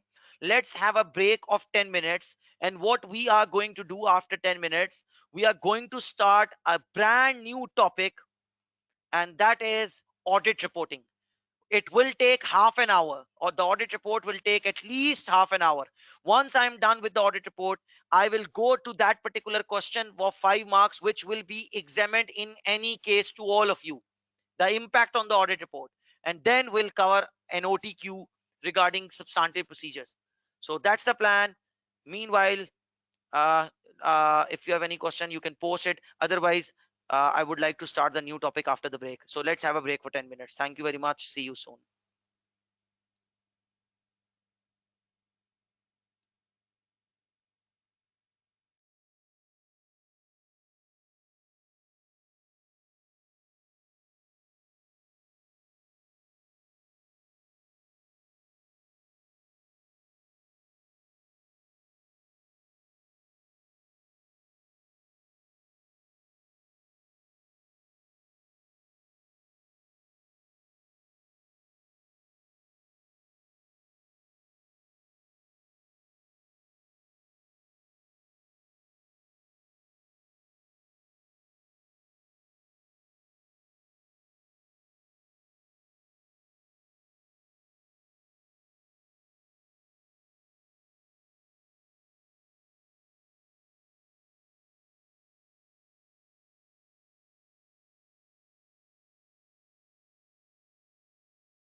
Okay, guys, welcome back. Let's resume.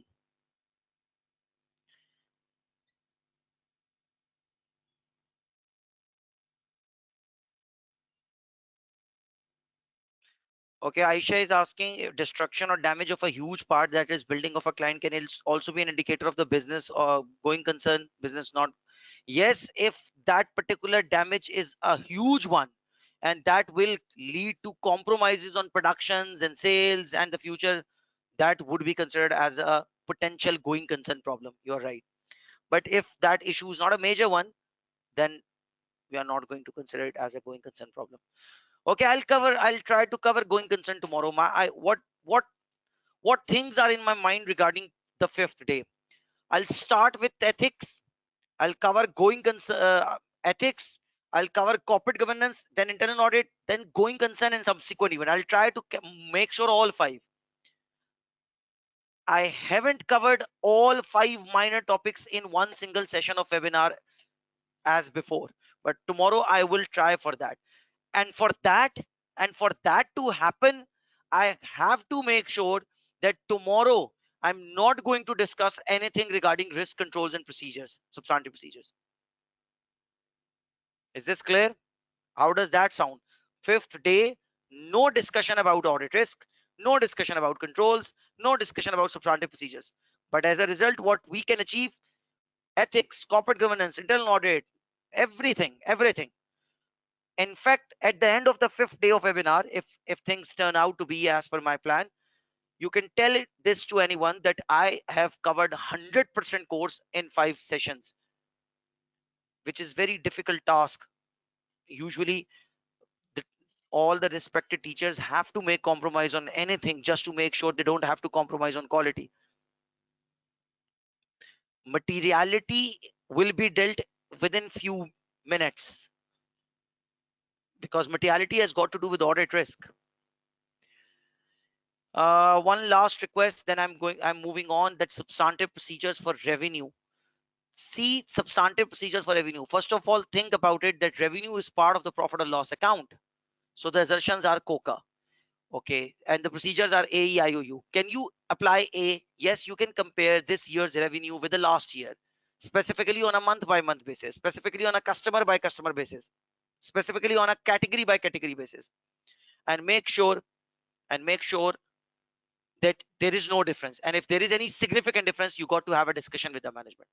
Get the breakdown of the year-end revenue and cast it to ensure the arithmetical accuracy. In order to verify the occurrence of revenue, select a sample of occurrence. Select a sample of invoices or from the sales day book and reconcile it to the good dispatch note. And with the similar logic, select a sample from the good dispatch note and then reconcile it with the sales day book. So occurrence and completeness. For the valuation, select a sample of can we select a sample of invoices and make sure the invoices are accurate, or the same amount has been charged in the revenue. Is this clear? How the follow-up circularization performed? How the follow-up circularization is performed by sending yet another letter, in fact with a red bold heading, reminder or please or something like that. Is this clear?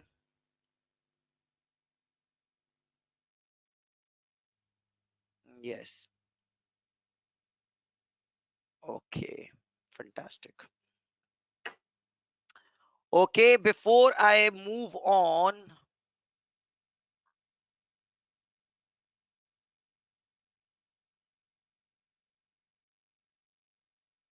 so let's go to audit reporting.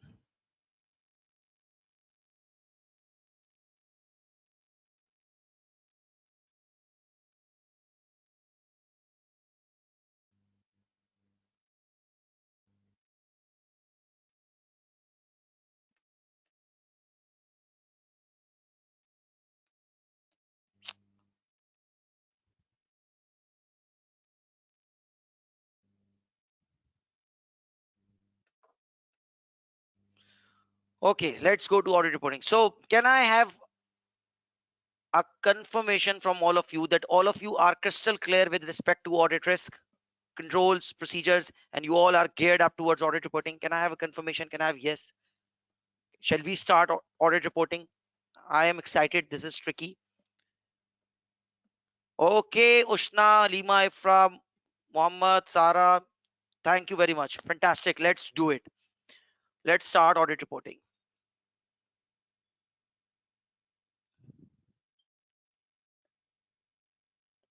Okay.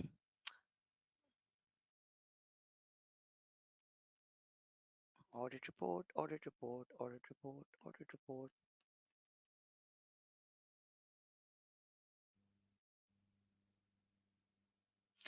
Okay. Let's ignore book for a couple of minutes and listen to me first. There are two types of audit reports in the entire world. There are two types of audit reports in our syllabus. There are two types of audit reports. The first type of audit report is called unmodified audit report. What do I mean by unmodified audit report?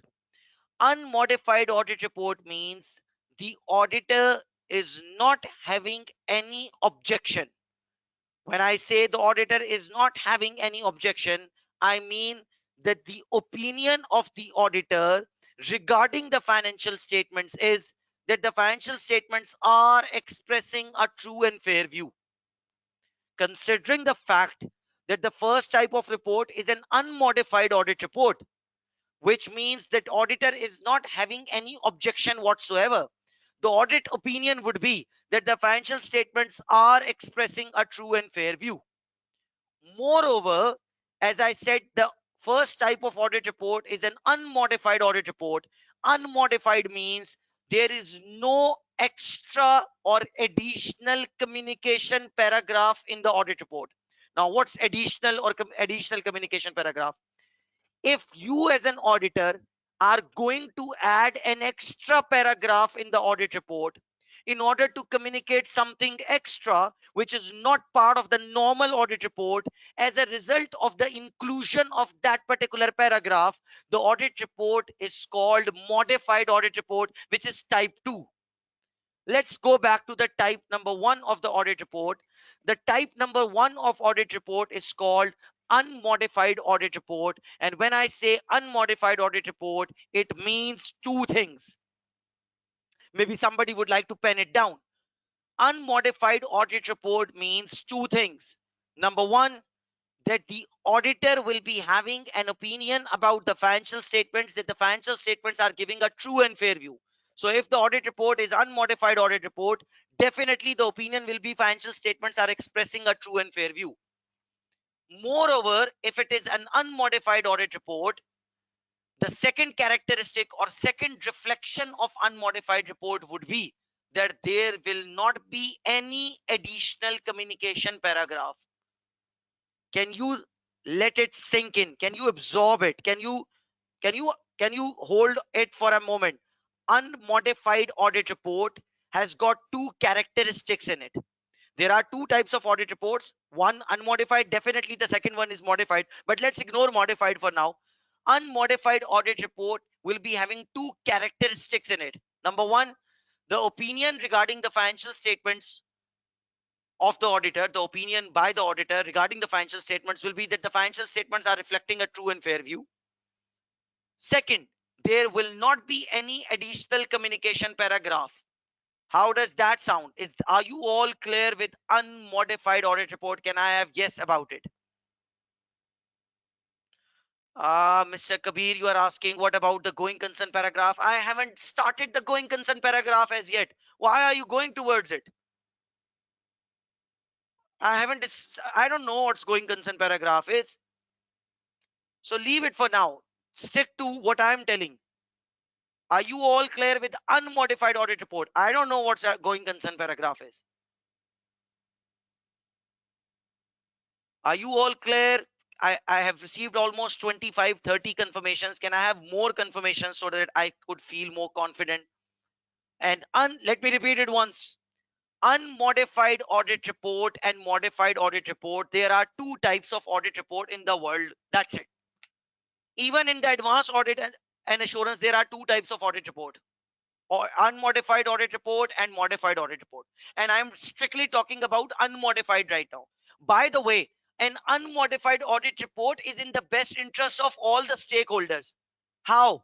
Because if there is an unmodified audit report, which means the opinion is that the financial statements are giving a true and fair view, and there is no additional communication, the management is going to love it, the customers are going to love it, the members of the company, the shareholders are going to love it. And it means the auditor should be feeling pretty confident, because a modified audit report means that auditor had to struggle, auditor had to face the music, auditor had to face the ups and downs. So an unmodified audit report means that the financial statements are giving a true and fair view, and there is no additional communication paragraph. If you can absorb these two characteristics, if you could combine these two characteristics, don't add any additional communication paragraph, and yes, the company is a good boy. Yes, the company is a nice, sweet girl, or a company is a good boy. Yes, so it is in the best interest of all the parties, the parents, the boy or the girl himself or herself, and the spouse, definitely. So yes, it's a fantastic situation for all of us. So it's called the unmodified audit report. Okay, we are done with the first one. I'm not going towards the modified one. Maruk is saying, can you please repeat it again? Maruk, there are two types of audit reports. Number one is called unmodified audit report. Second is called modified audit report. I have not started the modified audit report as yet. Let's talk about the unmodified audit report. Unmodified audit report means two characteristics within that report. The first characteristic is that the auditor will express that the financial statements are giving or are expressing a true and fair view. The financial statements, give me a second, I need to check out the AC. Give me a second.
Okay, so there are two types of audit reports. The first audit report is called unmodified audit report.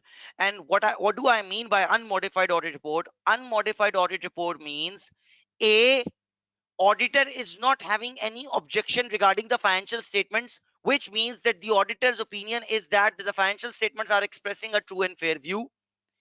B, B, auditor is not having any other objection, and that is why auditor is not or has not used any other communication paragraph. How does that sound? Is it clear? Specifically, Maruk, you asked me to repeat it. Is it clear to everyone? Unmodified audit report. I have not started modified audit report as yet. Is it clear? Okay, clear. Fantastic.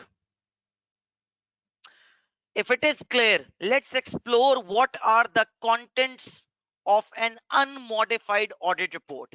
We have not started the main event, which is the modified audit report. Let's explore the easier part first, and that is the basic part, the unmodified report.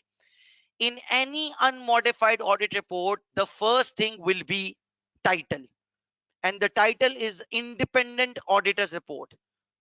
The word independent is used along with the auditor's report just to make sure there is no expectation gap, just to make sure that people should realize, or the users of the audit report should realize, that auditor is an independent party, an unbiased party. The second part of the audit report is called addressee. Who are the addressee? The intended users, most importantly, the members of the company. But overall, the shareholders, the customers, the suppliers, the loan provider, all the intended users of the audit report. The third part of an unmodified audit report is called auditor's opinion. So after the title and addressee, the auditor expresses his or her opinion regarding the integrity of the financial statements. And the opinion would be that the financial statements are giving a true and fair view. Considering it's an unmodified report, definitely the opinion would be that the financial statements are expressing what? A true and fair picture. Once the auditor has expressed his or her opinion, the auditor need to back up or support its opinion with a paragraph called basis for opinion paragraph. In the basis for opinion paragraph, the auditor is going to explain why the auditor has expressed a certain opinion.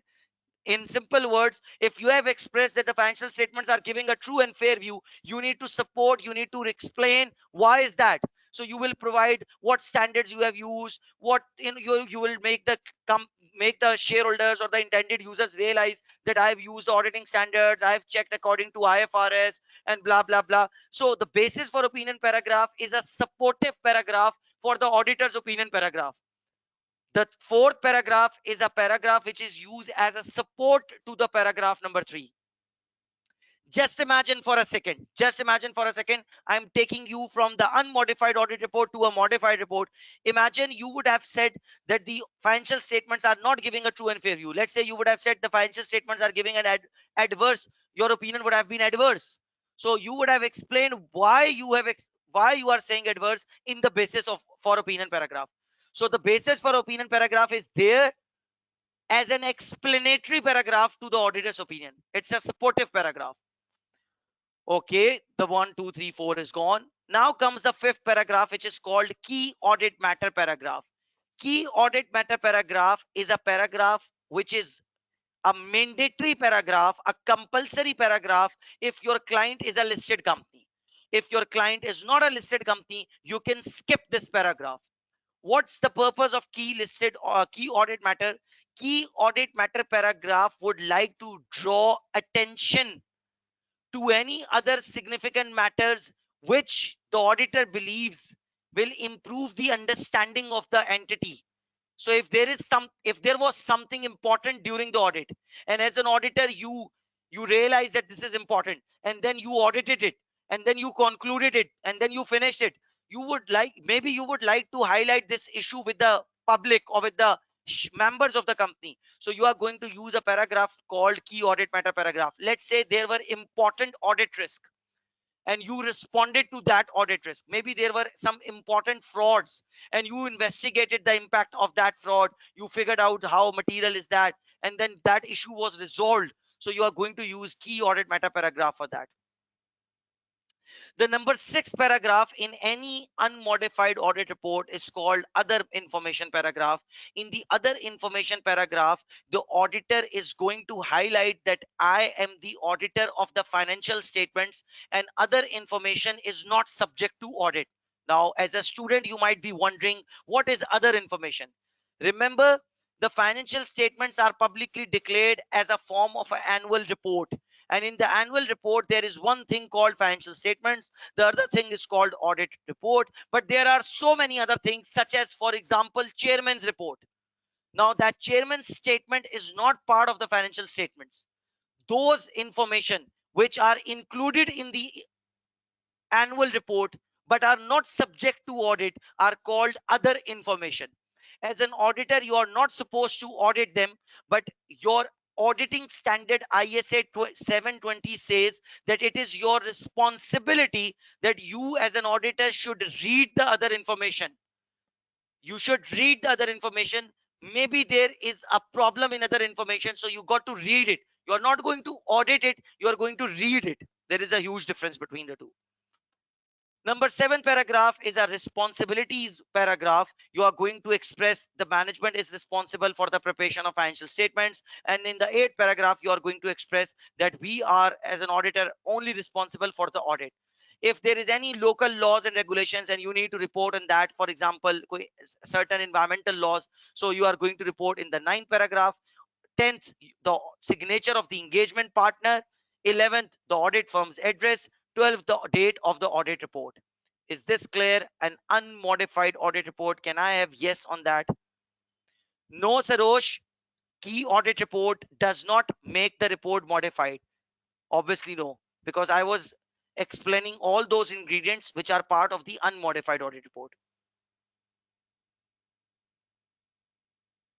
Furkan is saying auditor will not give the review on other information. uh Let me rectify your question. Auditor opinion is not covering other information.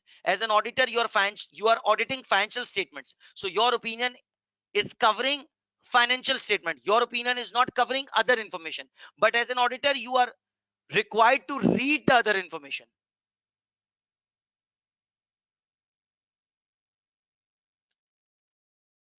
Sarosh, that creates self review threat, and it is against the law, and it's very very wrong. And ignore that rubbish thing. Are you all clear with this unmodified audit report? Other information should be reviewed by auditor, but they are not responsible for it. Yes, I'm just going to read the other information. If I found any mistake in other information, I'm going to ask the management to please rectify the mistake. If the management is not going to rectify that mistake, I cannot modify my opinion because of that, because I am not the auditor of finance of other information. My opinion can only be modified because of the misstatement in the financial statement. How does that sound?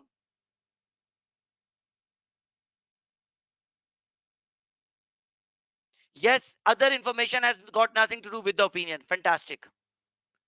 Okay, once you all are clear with the unmodified audit report, let's go to the main event, which is called modified audit report. Now, please, please, please concentrate. Let's leave everything behind. Let's concentrate. I told you there are two types of audit reports: unmodified audit report and the modified audit report. Now, when it comes to modified audit report, Now, when it comes to modified audit report, there are further two types of it. And this is the last 10 minutes and the most important 10 minutes. And this will help you out in many OTQs.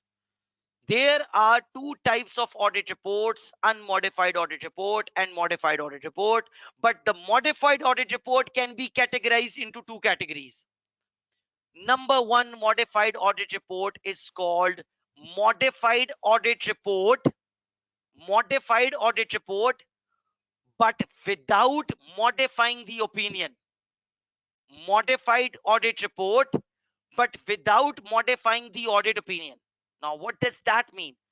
The report is modified according to Sir Ahmed, but the opinion is not modified. How can that be possible? Because the report will be modified because of an additional communication paragraph, but still, all, having incorporated that additional communication paragraph, still as an auditor you will express that the financial statements are giving a true and fair view. So your opinion is not modified, but because of the inclusion of an extra paragraph in the audit report. What do I mean by extra? Other than these paragraphs which I just taught you, because of the inclusion of an extra paragraph, your report will be considered as modified, but your opinion is still unmodified. So this is called unmodified audit report without modifying the opinion. Is this clear? Does it sound clear? Can I have yes? No, Samra, it's not the same thing. There is a problem going on with not all of you, but few of you. You guys are trying to guess it, or maybe you know a bit of it through your previous studies such as F1. Now you are trying to predict it. Please don't do that. Let me let me invest my 10 to 15 minutes, and after that, if you're going to ask me 100 questions, and if you wish to continue this session for the next 3 hours, not the preceding 3 hours, I'll continue. But don't guess it. Okay,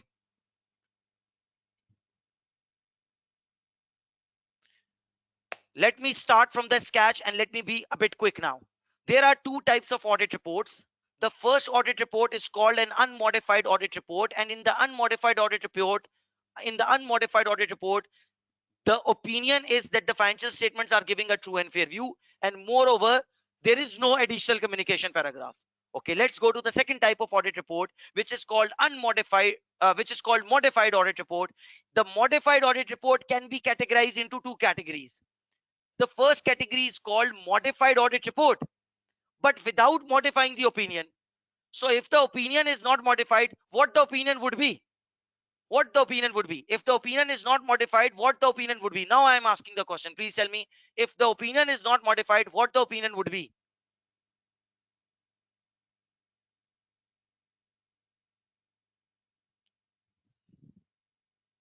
Yes, the financial statements are giving true and fair view. Yes, yes, absolutely right. Yes. So the opinion is that the financial statements are giving a true and fair view, just like the unmodified audit report. But because of the inclusion of extra paragraph, the report will be considered as a modified audit report. Is this clear? Can I have yes on that up to this point? Can I have yes on that up to this point? Okay. Now the burning question is fantastic, fantastic. Now the question is, what are the different types of those extra paragraphs that are going to modify the audit report and they do not have any impact on the opinion? What are those paragraphs?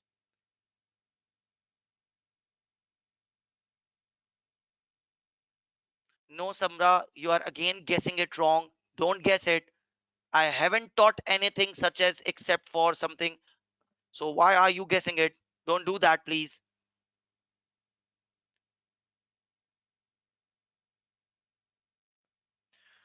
Okay.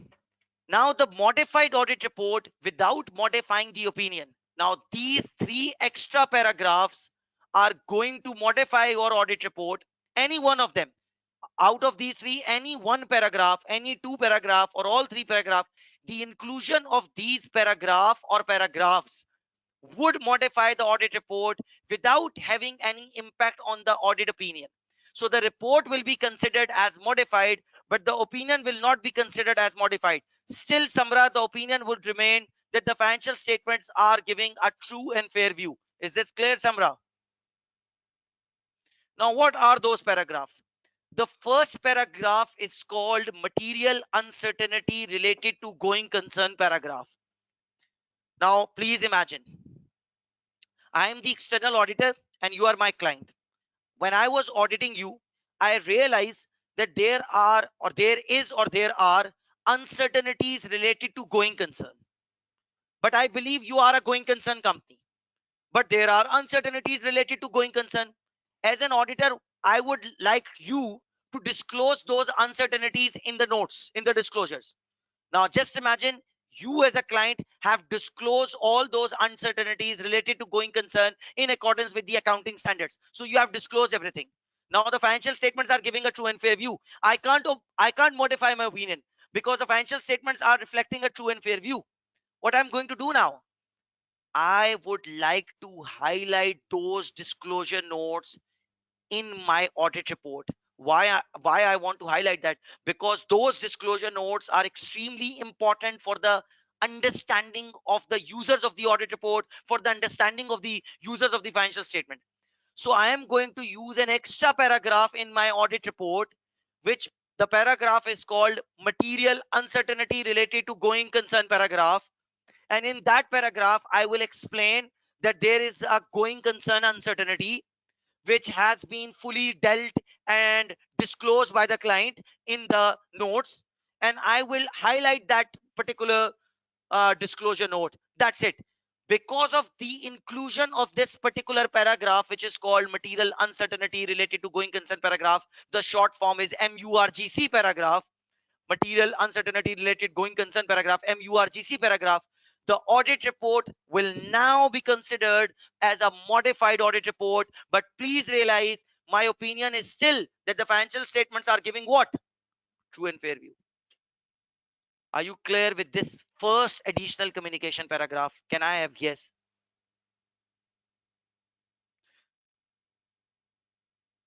Is it correct to say that additional communication paragraph draws attention to the user so that they can check the disclosure? Yes, that's what the objective is.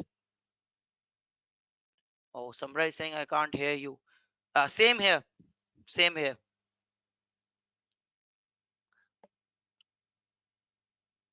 Uh, Thank you, Somya. I'll consider it. Thank you, Nabil. Thank you, everyone. Okay.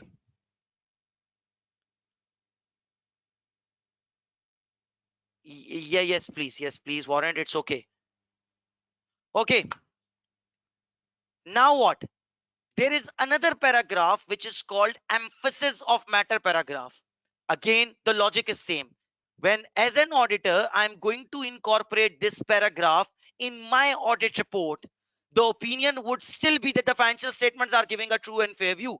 But because of this particular paragraph, which is called emphasis of matter paragraph, the audit report will be considered as a modified audit report, because this is an unusual paragraph.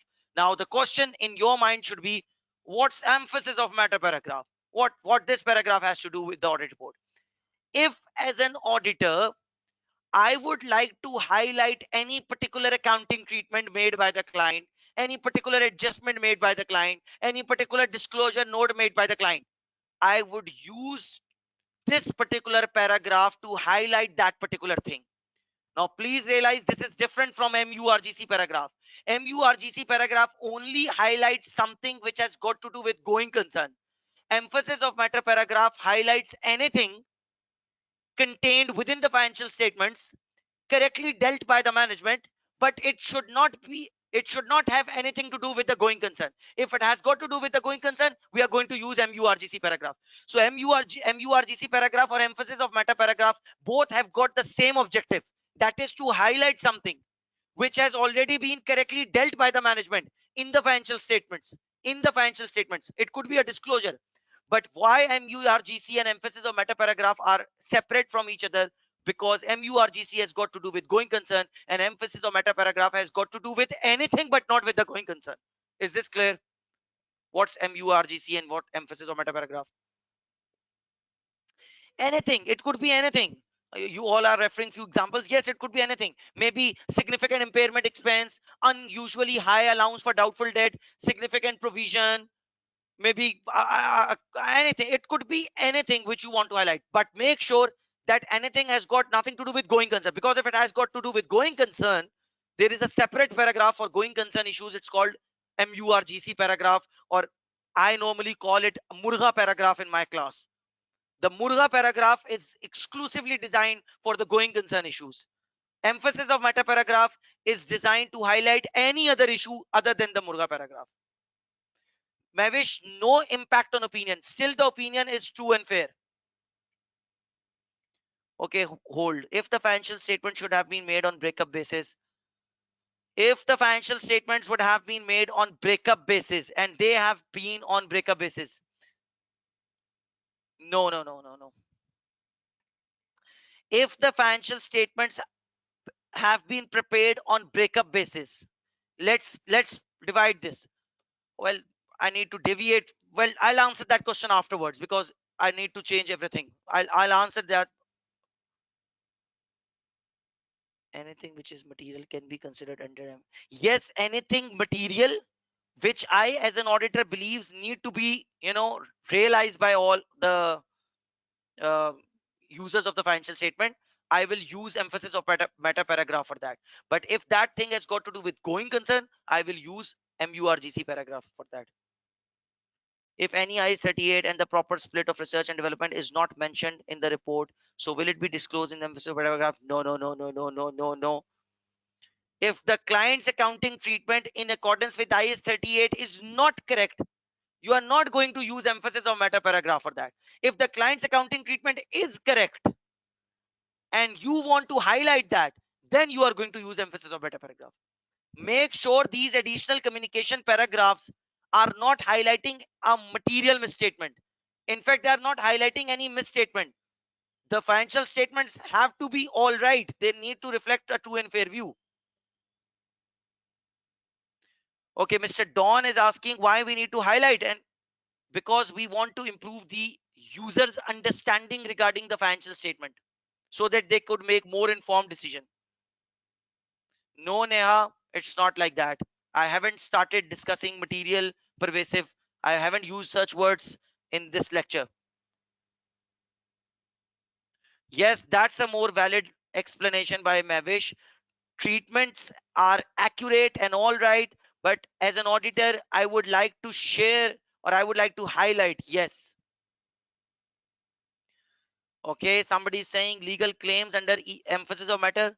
If there is a legal claim and that legal claim has got nothing to do with going concern, and I still believe that legal claim or the provision related to that needs to be, highlighted, yes, I can use either emphasis of matter paragraph for that. Okay, I'm done. Nabil, I'm going towards that. Wait, the last paragraph, which could modify the audit report without modifying the audit opinion. The audit report will be modified without modifying the audit opinion, is called other matter paragraph. Now, what's other matter paragraph? Case number one, you wanted to highlight something which has got to do with going concern. You are going to use MURGC paragraph. You wanted to highlight something which is already there in the financial statements, correctly disclosed or adjusted by the client, but you wanted to highlight that, you are going to use emphasis of meta paragraph. But now you want to highlight something in the audit report which is not part of the financial statement. It's not a misstatement. It was not required, so the client has not adjusted it, the client has not disclosed it. Maybe it's the upcoming accounting law, maybe it's the upcoming environmental law, maybe it's something had to do with the political situation, something else, and you want to highlight it because you believe it will improve the understanding of the understanding regarding the financial statements. You are going to use other matter paragraph. Is this clear? Other matter paragraph. Again, other matter paragraph. Yes, it could be corporate social responsibility kind of a thing. Yes, it could be anything. So material uncertainty is used by the auditor to highlight a going concern problem, a going concern uncertainty, but correctly or fully dealt by the client. Emphasis of meta paragraph highlights something which is correctly dealt by the client, but it has got nothing to do with going concern. Other meta paragraph is something which is not dealt by the client, which is not part of the current financial statement, but still as an auditor you want to highlight that thing. You are going to use other meta paragraph. Mind you, nothing out of these three has got to do with the opinion. The opinion is still that the financial statements are true and fair. That is why the audit report will be considered as modified, but the opinion is still unmodified. That's the modified audit report type 1. Can I go to modified audit report type 2? Can I have yes on that? Changes in policies, if those changes are not correctly reflected in the financial statement, they will be covered in other matter paragraph. If those changes have been correctly dealt by the management, they are part of the current financial statement, they will be highlighted using emphasis of matter paragraph. How does that sound? Sabir, is this clear to you? Finally, somebody has used the terminology moved on. Thank you, Baleed. You're saying I need to move on. Yes, I need to move on.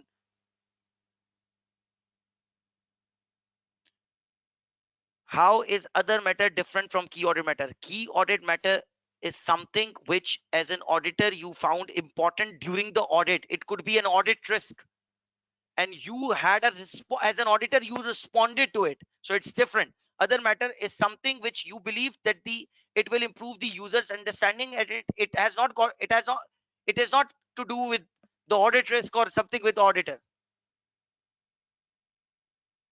Yes. Okay. Now the last part, modified audit report, but unfortunately it's a very sorry situation. The modified audit report with the modified audit opinion, modified audit report with the modified audit opinion. Now the opinion will be modified in the third paragraph. Remember the third paragraph. This one, opinion. So the opinion will be modified, and once the opinion is modified, the basis for opinion will be changed as well. Now, what is modified opinion? There are two options here. The first option is, as an auditor, you believe and you have concluded that the financial statements are materially misstated. Let's say the assets are overvalued. Let's say the expenses are understated. It could be anything. Let's say the disclosures are not adequate. So if the financial statements are materially misstated, as an auditor, you have to verify whether those misstatements are material or those misstatements are material and pervasive. If the misstatements are immaterial, you can ignore them. The issue is the misstatements are material. If the financial statements are materially misstated, you got to figure out whether the misstatements are materially misstated or material and pervasive. Now, what does material means? Material means that amount is significant, important, but as an auditor, you believe that excluding that amount or by ignoring that amount, still the financial statements are reasonable and acceptable. So you are going to express a modified opinion, and that modified opinion, number one, is called qualified opinion. You are going to say, except for this particular item, except for this asset, except for this expense, except for anything, whatever it is, the rest of the financial statements are giving a true and fair view. So when you say except for this item, your opinion is considered as qualified opinion, because you have applied a qualification. What's the qualification? Except for this air condition, this room is all right, this room is acceptable, this room is fine. Now, if the misstatement according to auditor is not only material but also pervasive, the auditor can't say except for the wall and the door and the floor and the ceiling and the fans and the electricity fittings, everything is all right. You can't say too many things except for. So if there are too many mistakes, and if the mistakes are the major part of the financial statements, and if you are going to omit the mistakes, the financial statements are nothing. You are going to say that the financial statements are unfortunately expressing an adverse position. They are not reflecting a true and fair view. And when you say the financial statements are not expressing a true and fair view, what words do we use? We say that our opinion regarding the financial statement is adverse opinion. So if the financial statements are materially misstated, there are two options. Number one, qualified opinion. Number two, adverse opinion. When qualified opinion is used? When the financial statements are materially misstated but not pervasive. But when the financial statements are materially and pervasively misstated, so the misstatements are too big, too high, the auditor says that the financial statements are giving an adverse opinion. Now, modified audit report with the modified opinion type number two. The modified audit report with modified opinion. There are four types of modified opinion. The first one is called qualified opinion due to material misstatement. The second one is called adverse opinion due to financial statements materially and pervasively misstated. Now comes the third. Just imagine, as an auditor, you were unable to obtain sufficient appropriate evidence. Why you were unable to obtain sufficient appropriate evidence? Because the evidence did not exist, or the client did not cooperate with you. Let's say the warehouse got unfortunately burned down, so you were unable to verify the physical existence of the inventory. So there is a strike going on, and you can't access that particular branch, so you are unable to obtain sufficient appropriate evidence. If you are unable to obtain sufficient appropriate evidence, and that lack of evidence according to auditor is material, auditor might say that I am expressing a qualified opinion. What? Again qualified? Yes, this time the reason is different. It's called qualified opinion because the auditor is unable to obtain sufficient appropriate evidence, and that lack of evidence had to be material but not pervasive. If that lack of evidence is material and pervasive, so just imagine you can't audit the sales. If you can't audit the sales, you can't audit the profit or loss account. Let's say you can't audit the 40% of the statement of financial position. If you can't audit the 40% of the statement of financial position, or there is no evidence available, you basically can't do anything. So what are you going to say? You are not going to say that financial statements are not giving a true and fair view, because you don't know anything. What you are going to say is that, considering the lack of evidence is material and pervasive, you are going to come up with disclaimer of opinion. That is, you are not going to express the opinion. Is this clear? That four types of modifications. Please let me know if it is clear to you.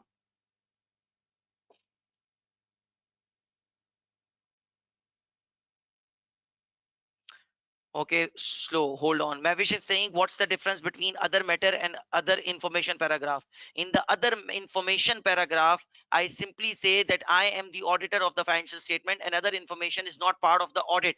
Other info, I just read the other information. In the other matter paragraph, it is an unusual paragraph. It's an additional communication paragraph. This is a paragraph which is going to modify the report. This paragraph is used by the auditor to highlight anything which is not currently part of the financial statements, but as an auditor I want to highlight that thing.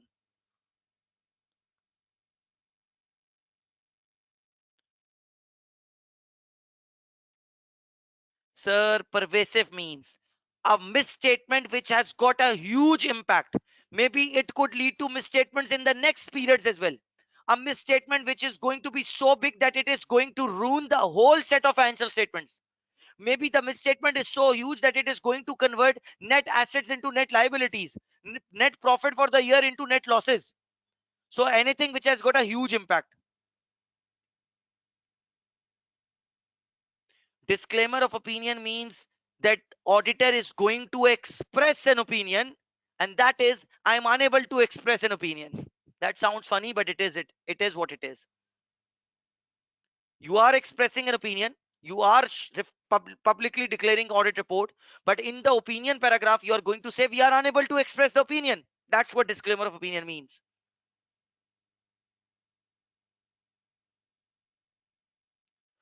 Okay, can you please explain qualified opinion regarding appropriate evidence? Okay. Modified opinion makes report modified. Yes, if the opinion is modified, automatically the report is modified. If a going concern material misstatement, then which opinion will we give? If a going concern material misstatement, then which opinion will give? Please give with example of the provisions on any. Let's say there is an uncertainty related to going concern, and the client has not disclosed it. Now, as an auditor, I believe this is a material misstatement. Considering it's a material misstatement, I believe it's a material misstatement, and I don't think so it's pervasive. I am going to express a qualified opinion due to material misstatement in the financial statement. Case number two, if that going concern issue is material and pervasive, let's say the client is not a going concern company, but still they are saying we are a going concern company, and they are preparing financial statements on the going concern basis, although I believe they are not a going concern company. Now this is not a material misstatement, but a material and pervasive. I'm going to say that the financial statements are giving I'm going to express adverse opinion. If the client has got a material uncertainty related to going concern, but client has disclosed it, so I can't say that the financial statements are now not giving a true and fair view. But if I want to highlight that uncertainty, I'm going to use murga paragraph. Now Samra, Kamar, are you clear with all this?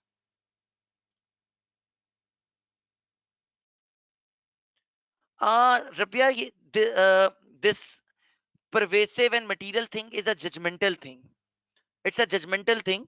But for now, you can say, if if something is huge, significant, enormous, like 40-50% of the profit, 30-40% of the asset, unlike 3-4% of the asset, 7% of the profit, you will consider it as pervasive. The examiner is not going to dodge you in this one. Okay, one last time, let me explain all four. The topic is called modified audit report. Modified audit reports are of two types: modified audit report without modifying opinion, but because of these additional communication paragraphs, the report is considered as a modified report. Now comes the most bitter part, the most painful part: the modified audit report with the modified opinion. And with the modified opinion, there are two possibilities. A, the financial statements according to auditor are misstated. Now the case number 2 is auditor is unable to obtain evidence. Now among these two cases there are two cases. The misstatement is material only, or the misstatement is material and pervasive. If the misstatement is material, the auditor is going to say this fan is not correct, this is wrong, but apart from that, except for this, everything is all right. This is called qualified opinion due to material misstatement. But if there are too many things wrong in this room, I'm going to say that this room is not reflecting a true and fair view, and I would say adverse opinion. Okay, if the auditor is unable to obtain sufficient appropriate audit evidence, auditor would say, I don't know about this particular fan, but except for that, everything is all right. It's called material, this is called qualified opinion due to lack of evidence, and that lack of evidence is material but not pervasive. But if I don't know about the fan, the light, the table, the laptop, the chair, the room, the air condition, what should I say? I should say I am not in a position to express my opinion because I don't know whether they are right or wrong. Are you clear with all these four now? Can I have yes so that I can move on? If revenue is materially misstated, then it is pervasive because it reflects. No, it's not mandatory, Ajwa. Maybe the revenue is materially misstated, but only 5% of the revenue is materially misstated, not the 80% of it. Are you clear, Ajwa? Sorry, Maruk. This was the question from Maruk, I guess.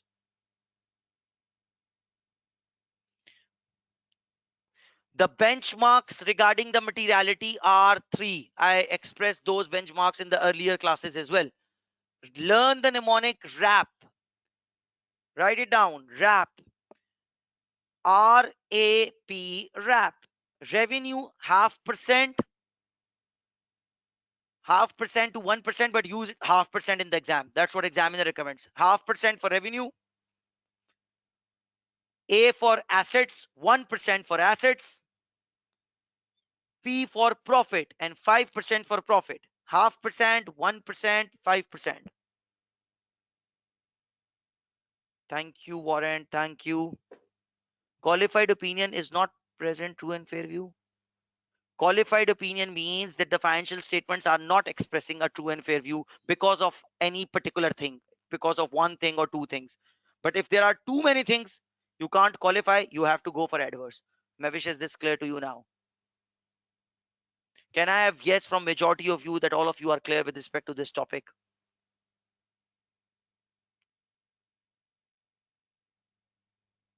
Oh, that's great. That's great. That's great.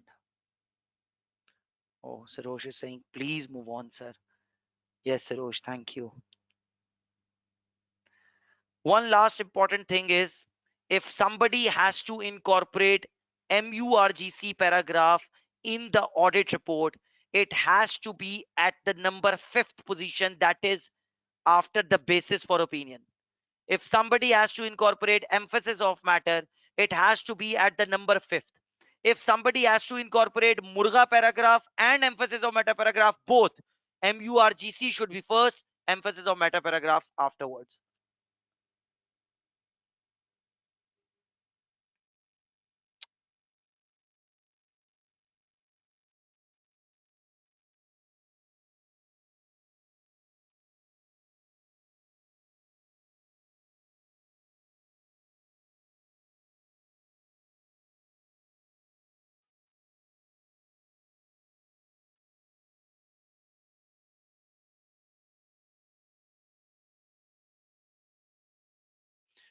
Okay, now the examiner is going to ask you a question. What question?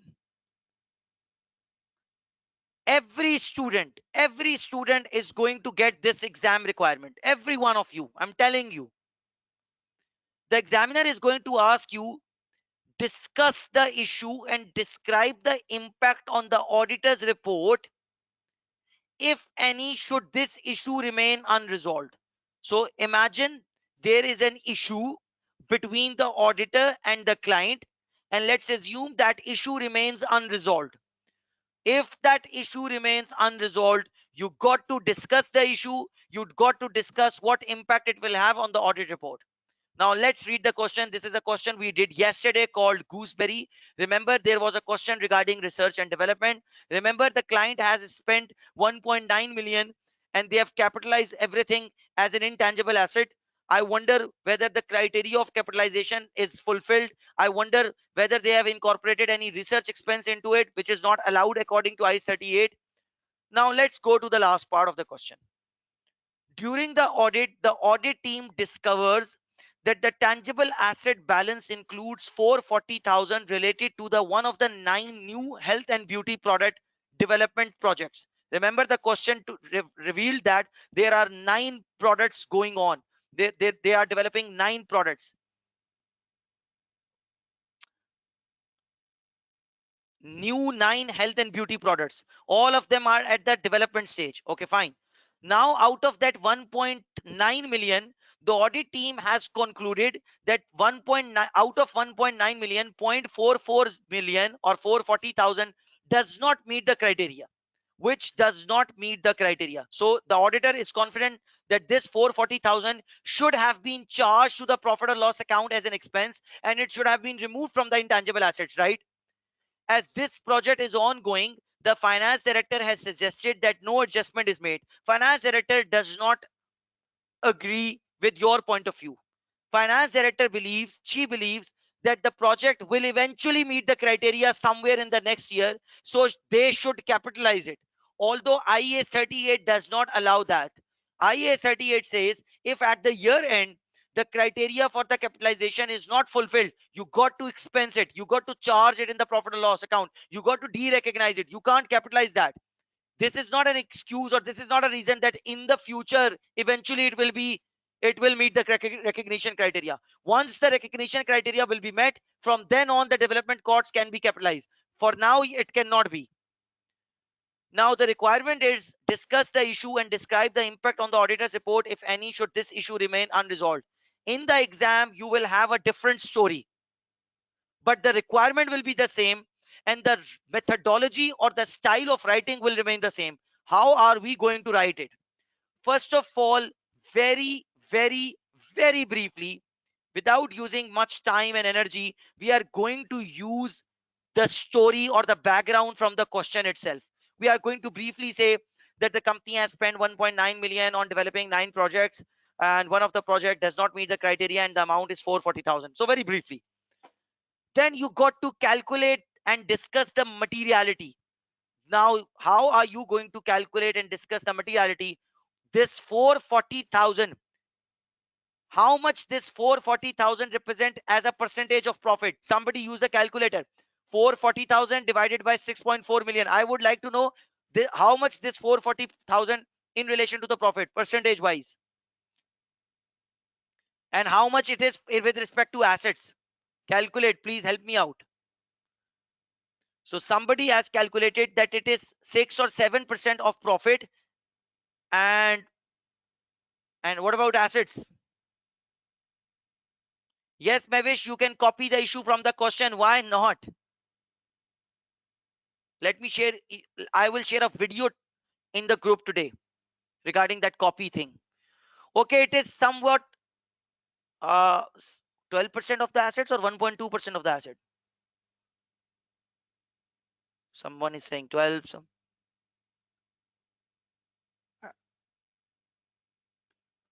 Okay, I don't know, 12% or 2%.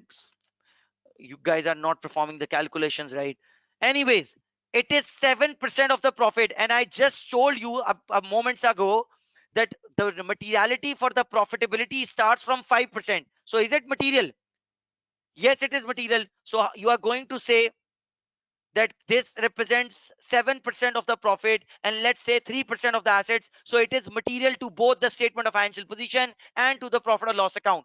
Why it is material to both? Because if it is 7% of the profit, it is material to the statement of profit or loss, and if it is 3% or 2% of the asset or 12% of the asset, it the materiality for the asset starts from RAP 1%, so it is material to the statement of financial position as well. So basically your non-current assets are materially misstated, and basically your profit or loss account, the expenses are materially misstated as well. Now the step 3, you will state the relevant accounting rule or standard. You would say that according to IS 38, if a particular intangible asset does not meet the recognition criteria, we are not allowed to capitalize that. Only those amounts need to be capitalized which meet the criteria. So you will briefly state the accounting standard. Then step 4, you will explain the required adjustment. The client needs to write off this 440,000 in the profit or loss account as an expense, and they need to write off that same amount from the intangible non-current assets. So that's the that's the adjustment you are going to explain. If the client is not willing to adjust the financial statement, if considering it is material but not pervasive, it is not pervasive, it is 7% of profit, not the 70% of profit, it is 2 3% or 10% of the asset, not the 50 60 70% of the asset.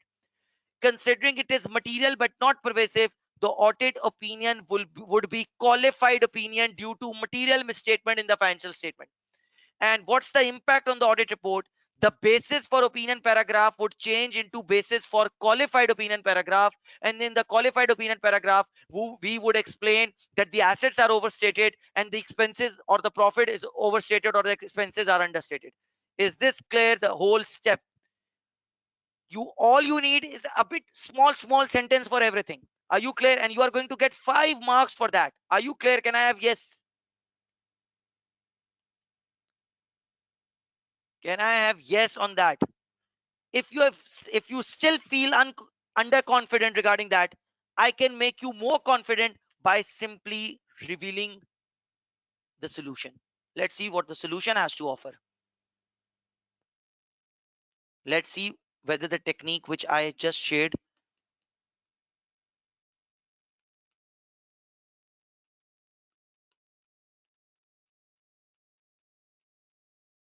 here it is. From the back, one of the new 9 health and beauty product G company has developed in the year does not meet the recognition criteria under IS 38.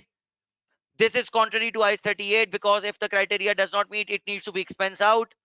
The order could be, up and down, but ingredients are same. This error represents 7% of profit and 1.2%. How many of you were saying 12% of assets? It's 1.2% of assets. Management should adjust the financial statement by removing this amount from the intangible asset, and they need to charge it in the profit or loss account. If management refuses to amend this error, then the auditor's opinion will need to be modified. As management has not complied with IS 38 and the error is material but not pervasive, a qualified opinion would be necessary.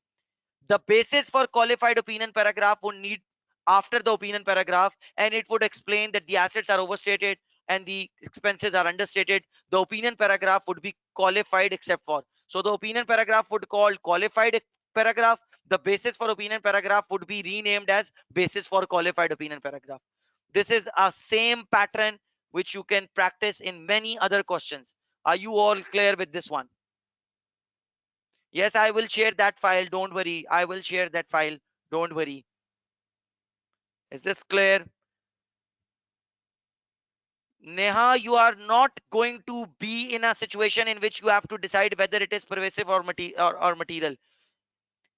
The examiner is not going to create a doubt for you. It will be 10, 12, 5, 7, 6%. So it's always material. If it is 70, 80%, then you will consider it as pervasive. Okay? Don't worry. Easy 5 marks. Yes, you wish you will get it in the exam, and I wish that your wish will be granted. Yes, it's clear, Hashir, and Hashir is exhausted. So am I. If somebody wants to practice this 5 mark, are you having more questions on that? Yes, let me show you in the Kaplan kit. These are the questions regarding substantive procedures. So same requirement is available in Andromeda. Note down the questions. Same requirement is available in insects for you. This is a question which we did yesterday. Same requirement is available in dashing company. I did this particular question in the last webinar. Elunda and Andromeda I did in the previous webinar, last webinar. Same requirement is available. Oh, okay, gooseberry, which we just did. So there, The same requirement is this is a question which we did today. So if you want to practice this particular thing, there are many questions available in your Kaplan kit.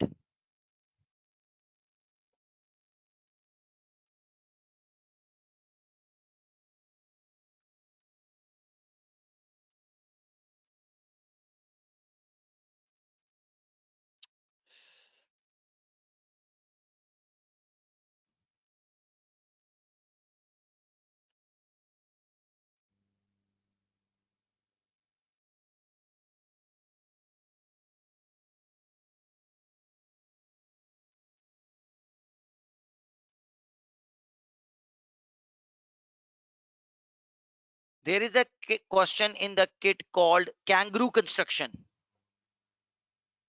Sorry, there is a question called recorder communication, and same requirement is there. Describe the impact on the audited report if the issue remains unresolved.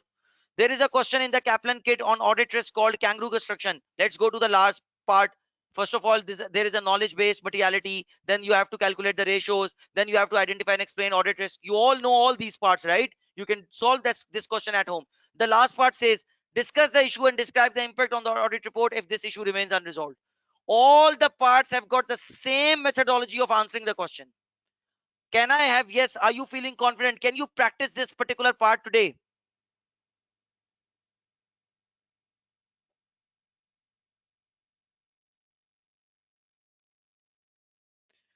That's it. That's it. If you have got any questions, please ask for now. We are running short of time. We will solve OTQ tomorrow now. I don't think so that we are in a position to solve an OTQ right now. Or if you could say we can do an OTQ with one OTQ. That it depends on you. Okay, we can do one quick OTQ. One quick OTQ. Fine, one quick OTQ. One quick OTQ. Let's realize that OTQs are part of the exams. They were 30 goddamn marks. So let's not take them for granted.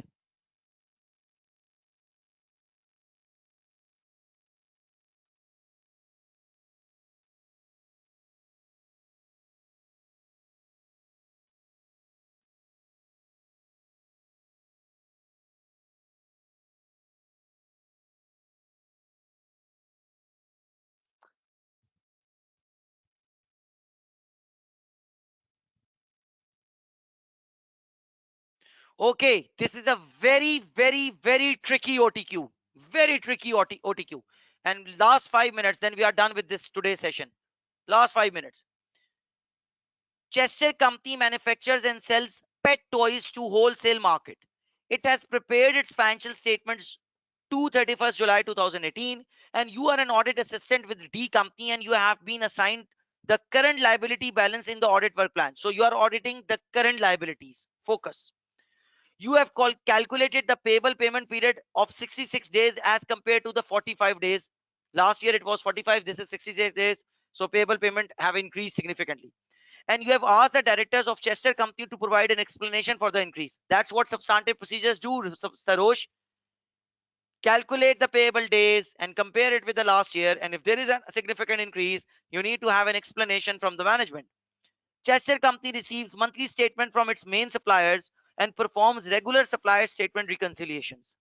Okay, the company receives statements from the suppliers and they perform reconciliations, unlike that particular client. There were inconsistencies noted in respect of the following at 31st July 2018. What are the inconsistencies? According to my client's payable ledger balance, they have to pay only 151,480, but the supplier is saying something else. They are saying 296,120. According to my client's payable ledger, they have to receive 72168, or maybe they have overpayment. They have made some kind of overpayment, but the supply statement is suggesting something else. And for Bath Company, there is a minor difference of 82348 versus 92340. Let's see what the differences I have to say. The first difference, Chess Oxford Company. Chester Company has a credit agreement with Oxford Company under which it receives goods 14 days before the supplier raises the invoice. So we receive the goods, and after 14 days we tend to receive the invoice. Chester Company received goods worth 144,640 on 18 July. What is the difference between the two amounts? Can somebody please help me out? What's the difference between the two amounts?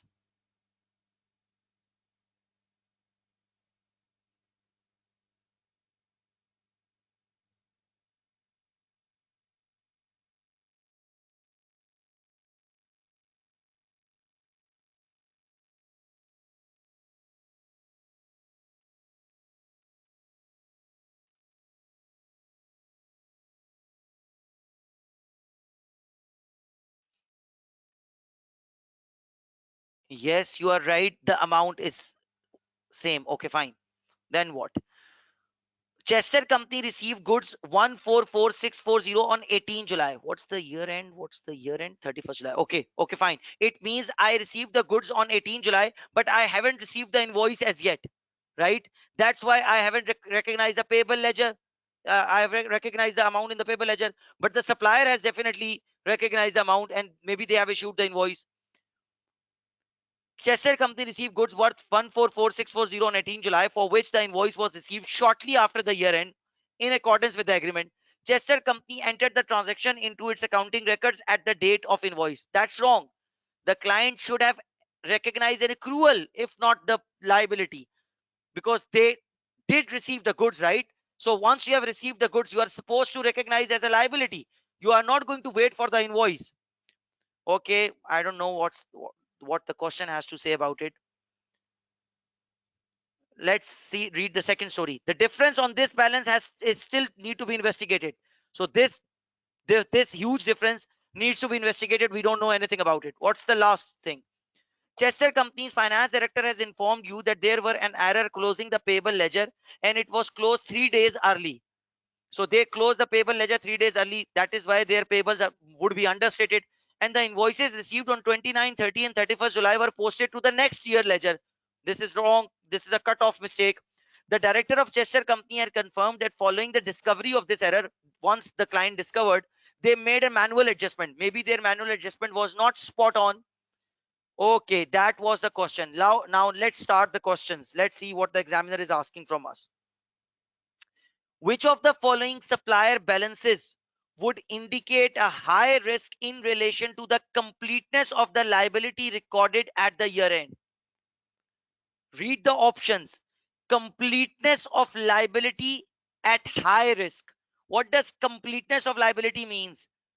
That certain liabilities might, which should have been recorded, might have been omitted. So which liability is at high risk with respect to completeness? Now read the options. Once you are going to read the options, you will realize the correct answer.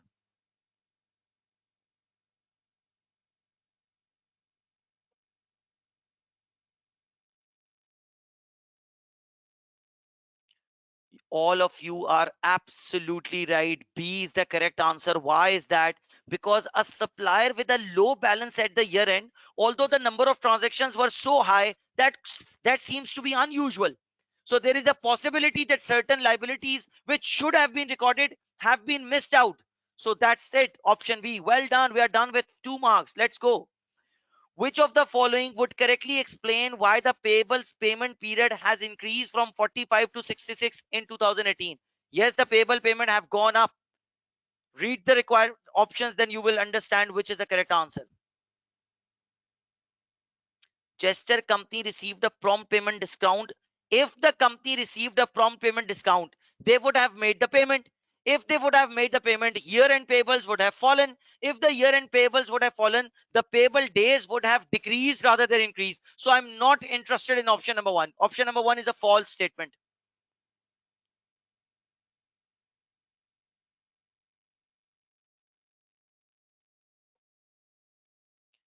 Let's see what the statement number two has to say. Chester company obtained a trade discount from one of its biggest supplier, which has reduced the amount owed to that supplier. Again, if there would have been a trade discount from a supplier, that would have reduced the payable balance, right? By 10%. And as a result, payables would have been reduced. If the year end payables would have reduced, the payable days would have gone down rather than increase. So I'm not interested in statement number 2. Let's read statement number 4 now. Let's read statement number 4, please. Yes, Varda. Yes, Neha. Yes, Somya. No, Walid. Yes, Akbar. No, Kalevani. No. Yes, Navneet. Yes, Khalil. Yes, Zishan. Yes, Akbule. Yes, Asong. Yes, you're right. Statement number 4. Chester company took an advantage of extended credit terms offered by a new supplier in respect of a large order which it had fully settled by the year end. Any particular order which was settled during the year, that has got nothing to do with the year end payables. So again, this is not correct. This statement this statement was, see, I felt this statement is correct, but at the end it took a u-turn. Fully settled by the year end, it means it has got nothing to do with the year end payable days, because it was settled. So the last answer, or the correct answer, is option number C.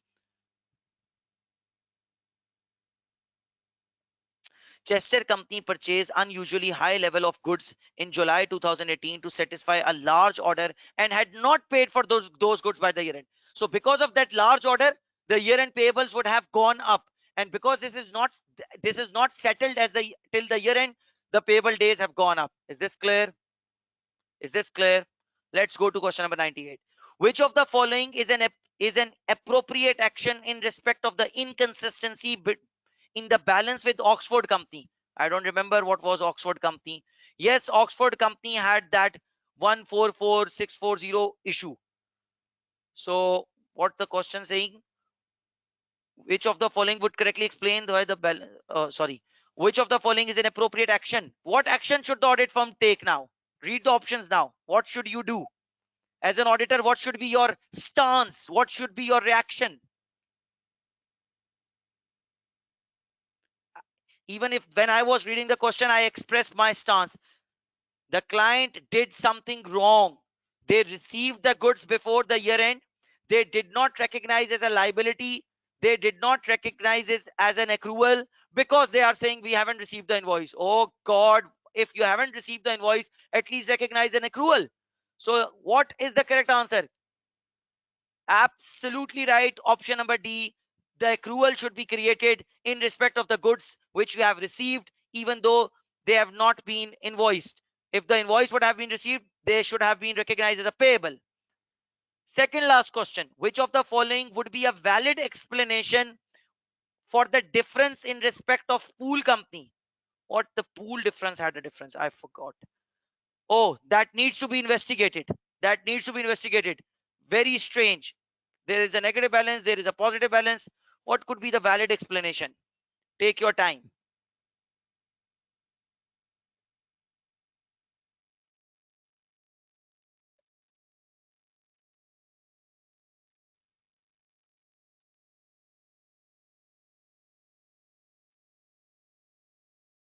One five six four zero three. So if they have paid 156,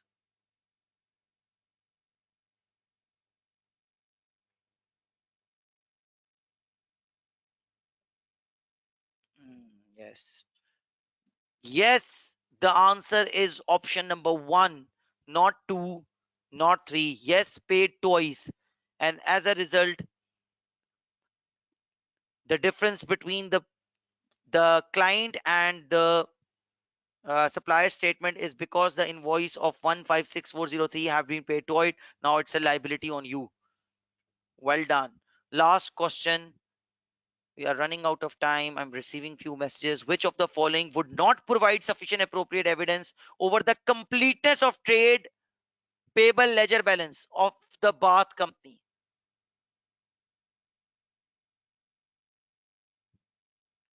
The client closed the payable ledger 3 days in advance. Then they made few adjustments manually. Now there is a possibility that the year end liabilities are not complete, right? Which of the following would not provide evidence? So out of these four, which one will not provide evidence?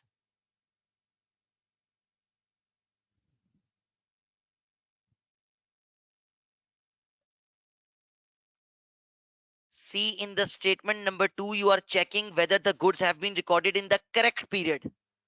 So you are trying to verify cutoff here, although the question is about completeness. So that's the odd option out of the four. This is it. I'm done. Thank you very much.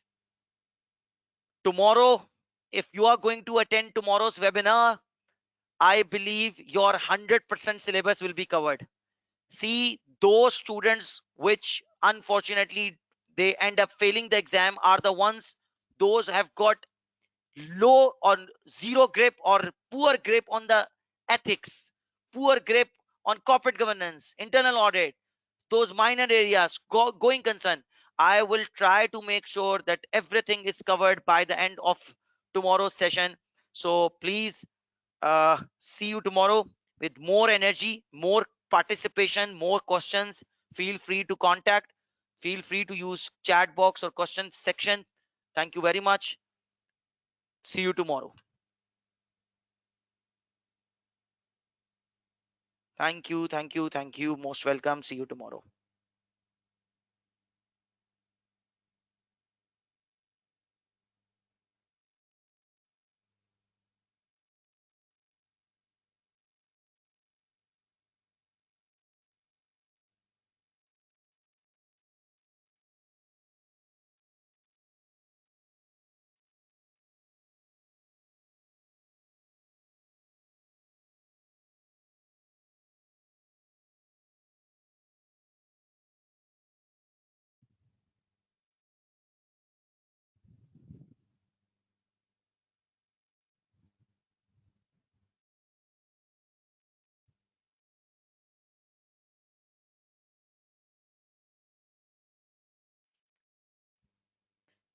Most welcome, everyone. Thank you very much. Thank you. See you tomorrow.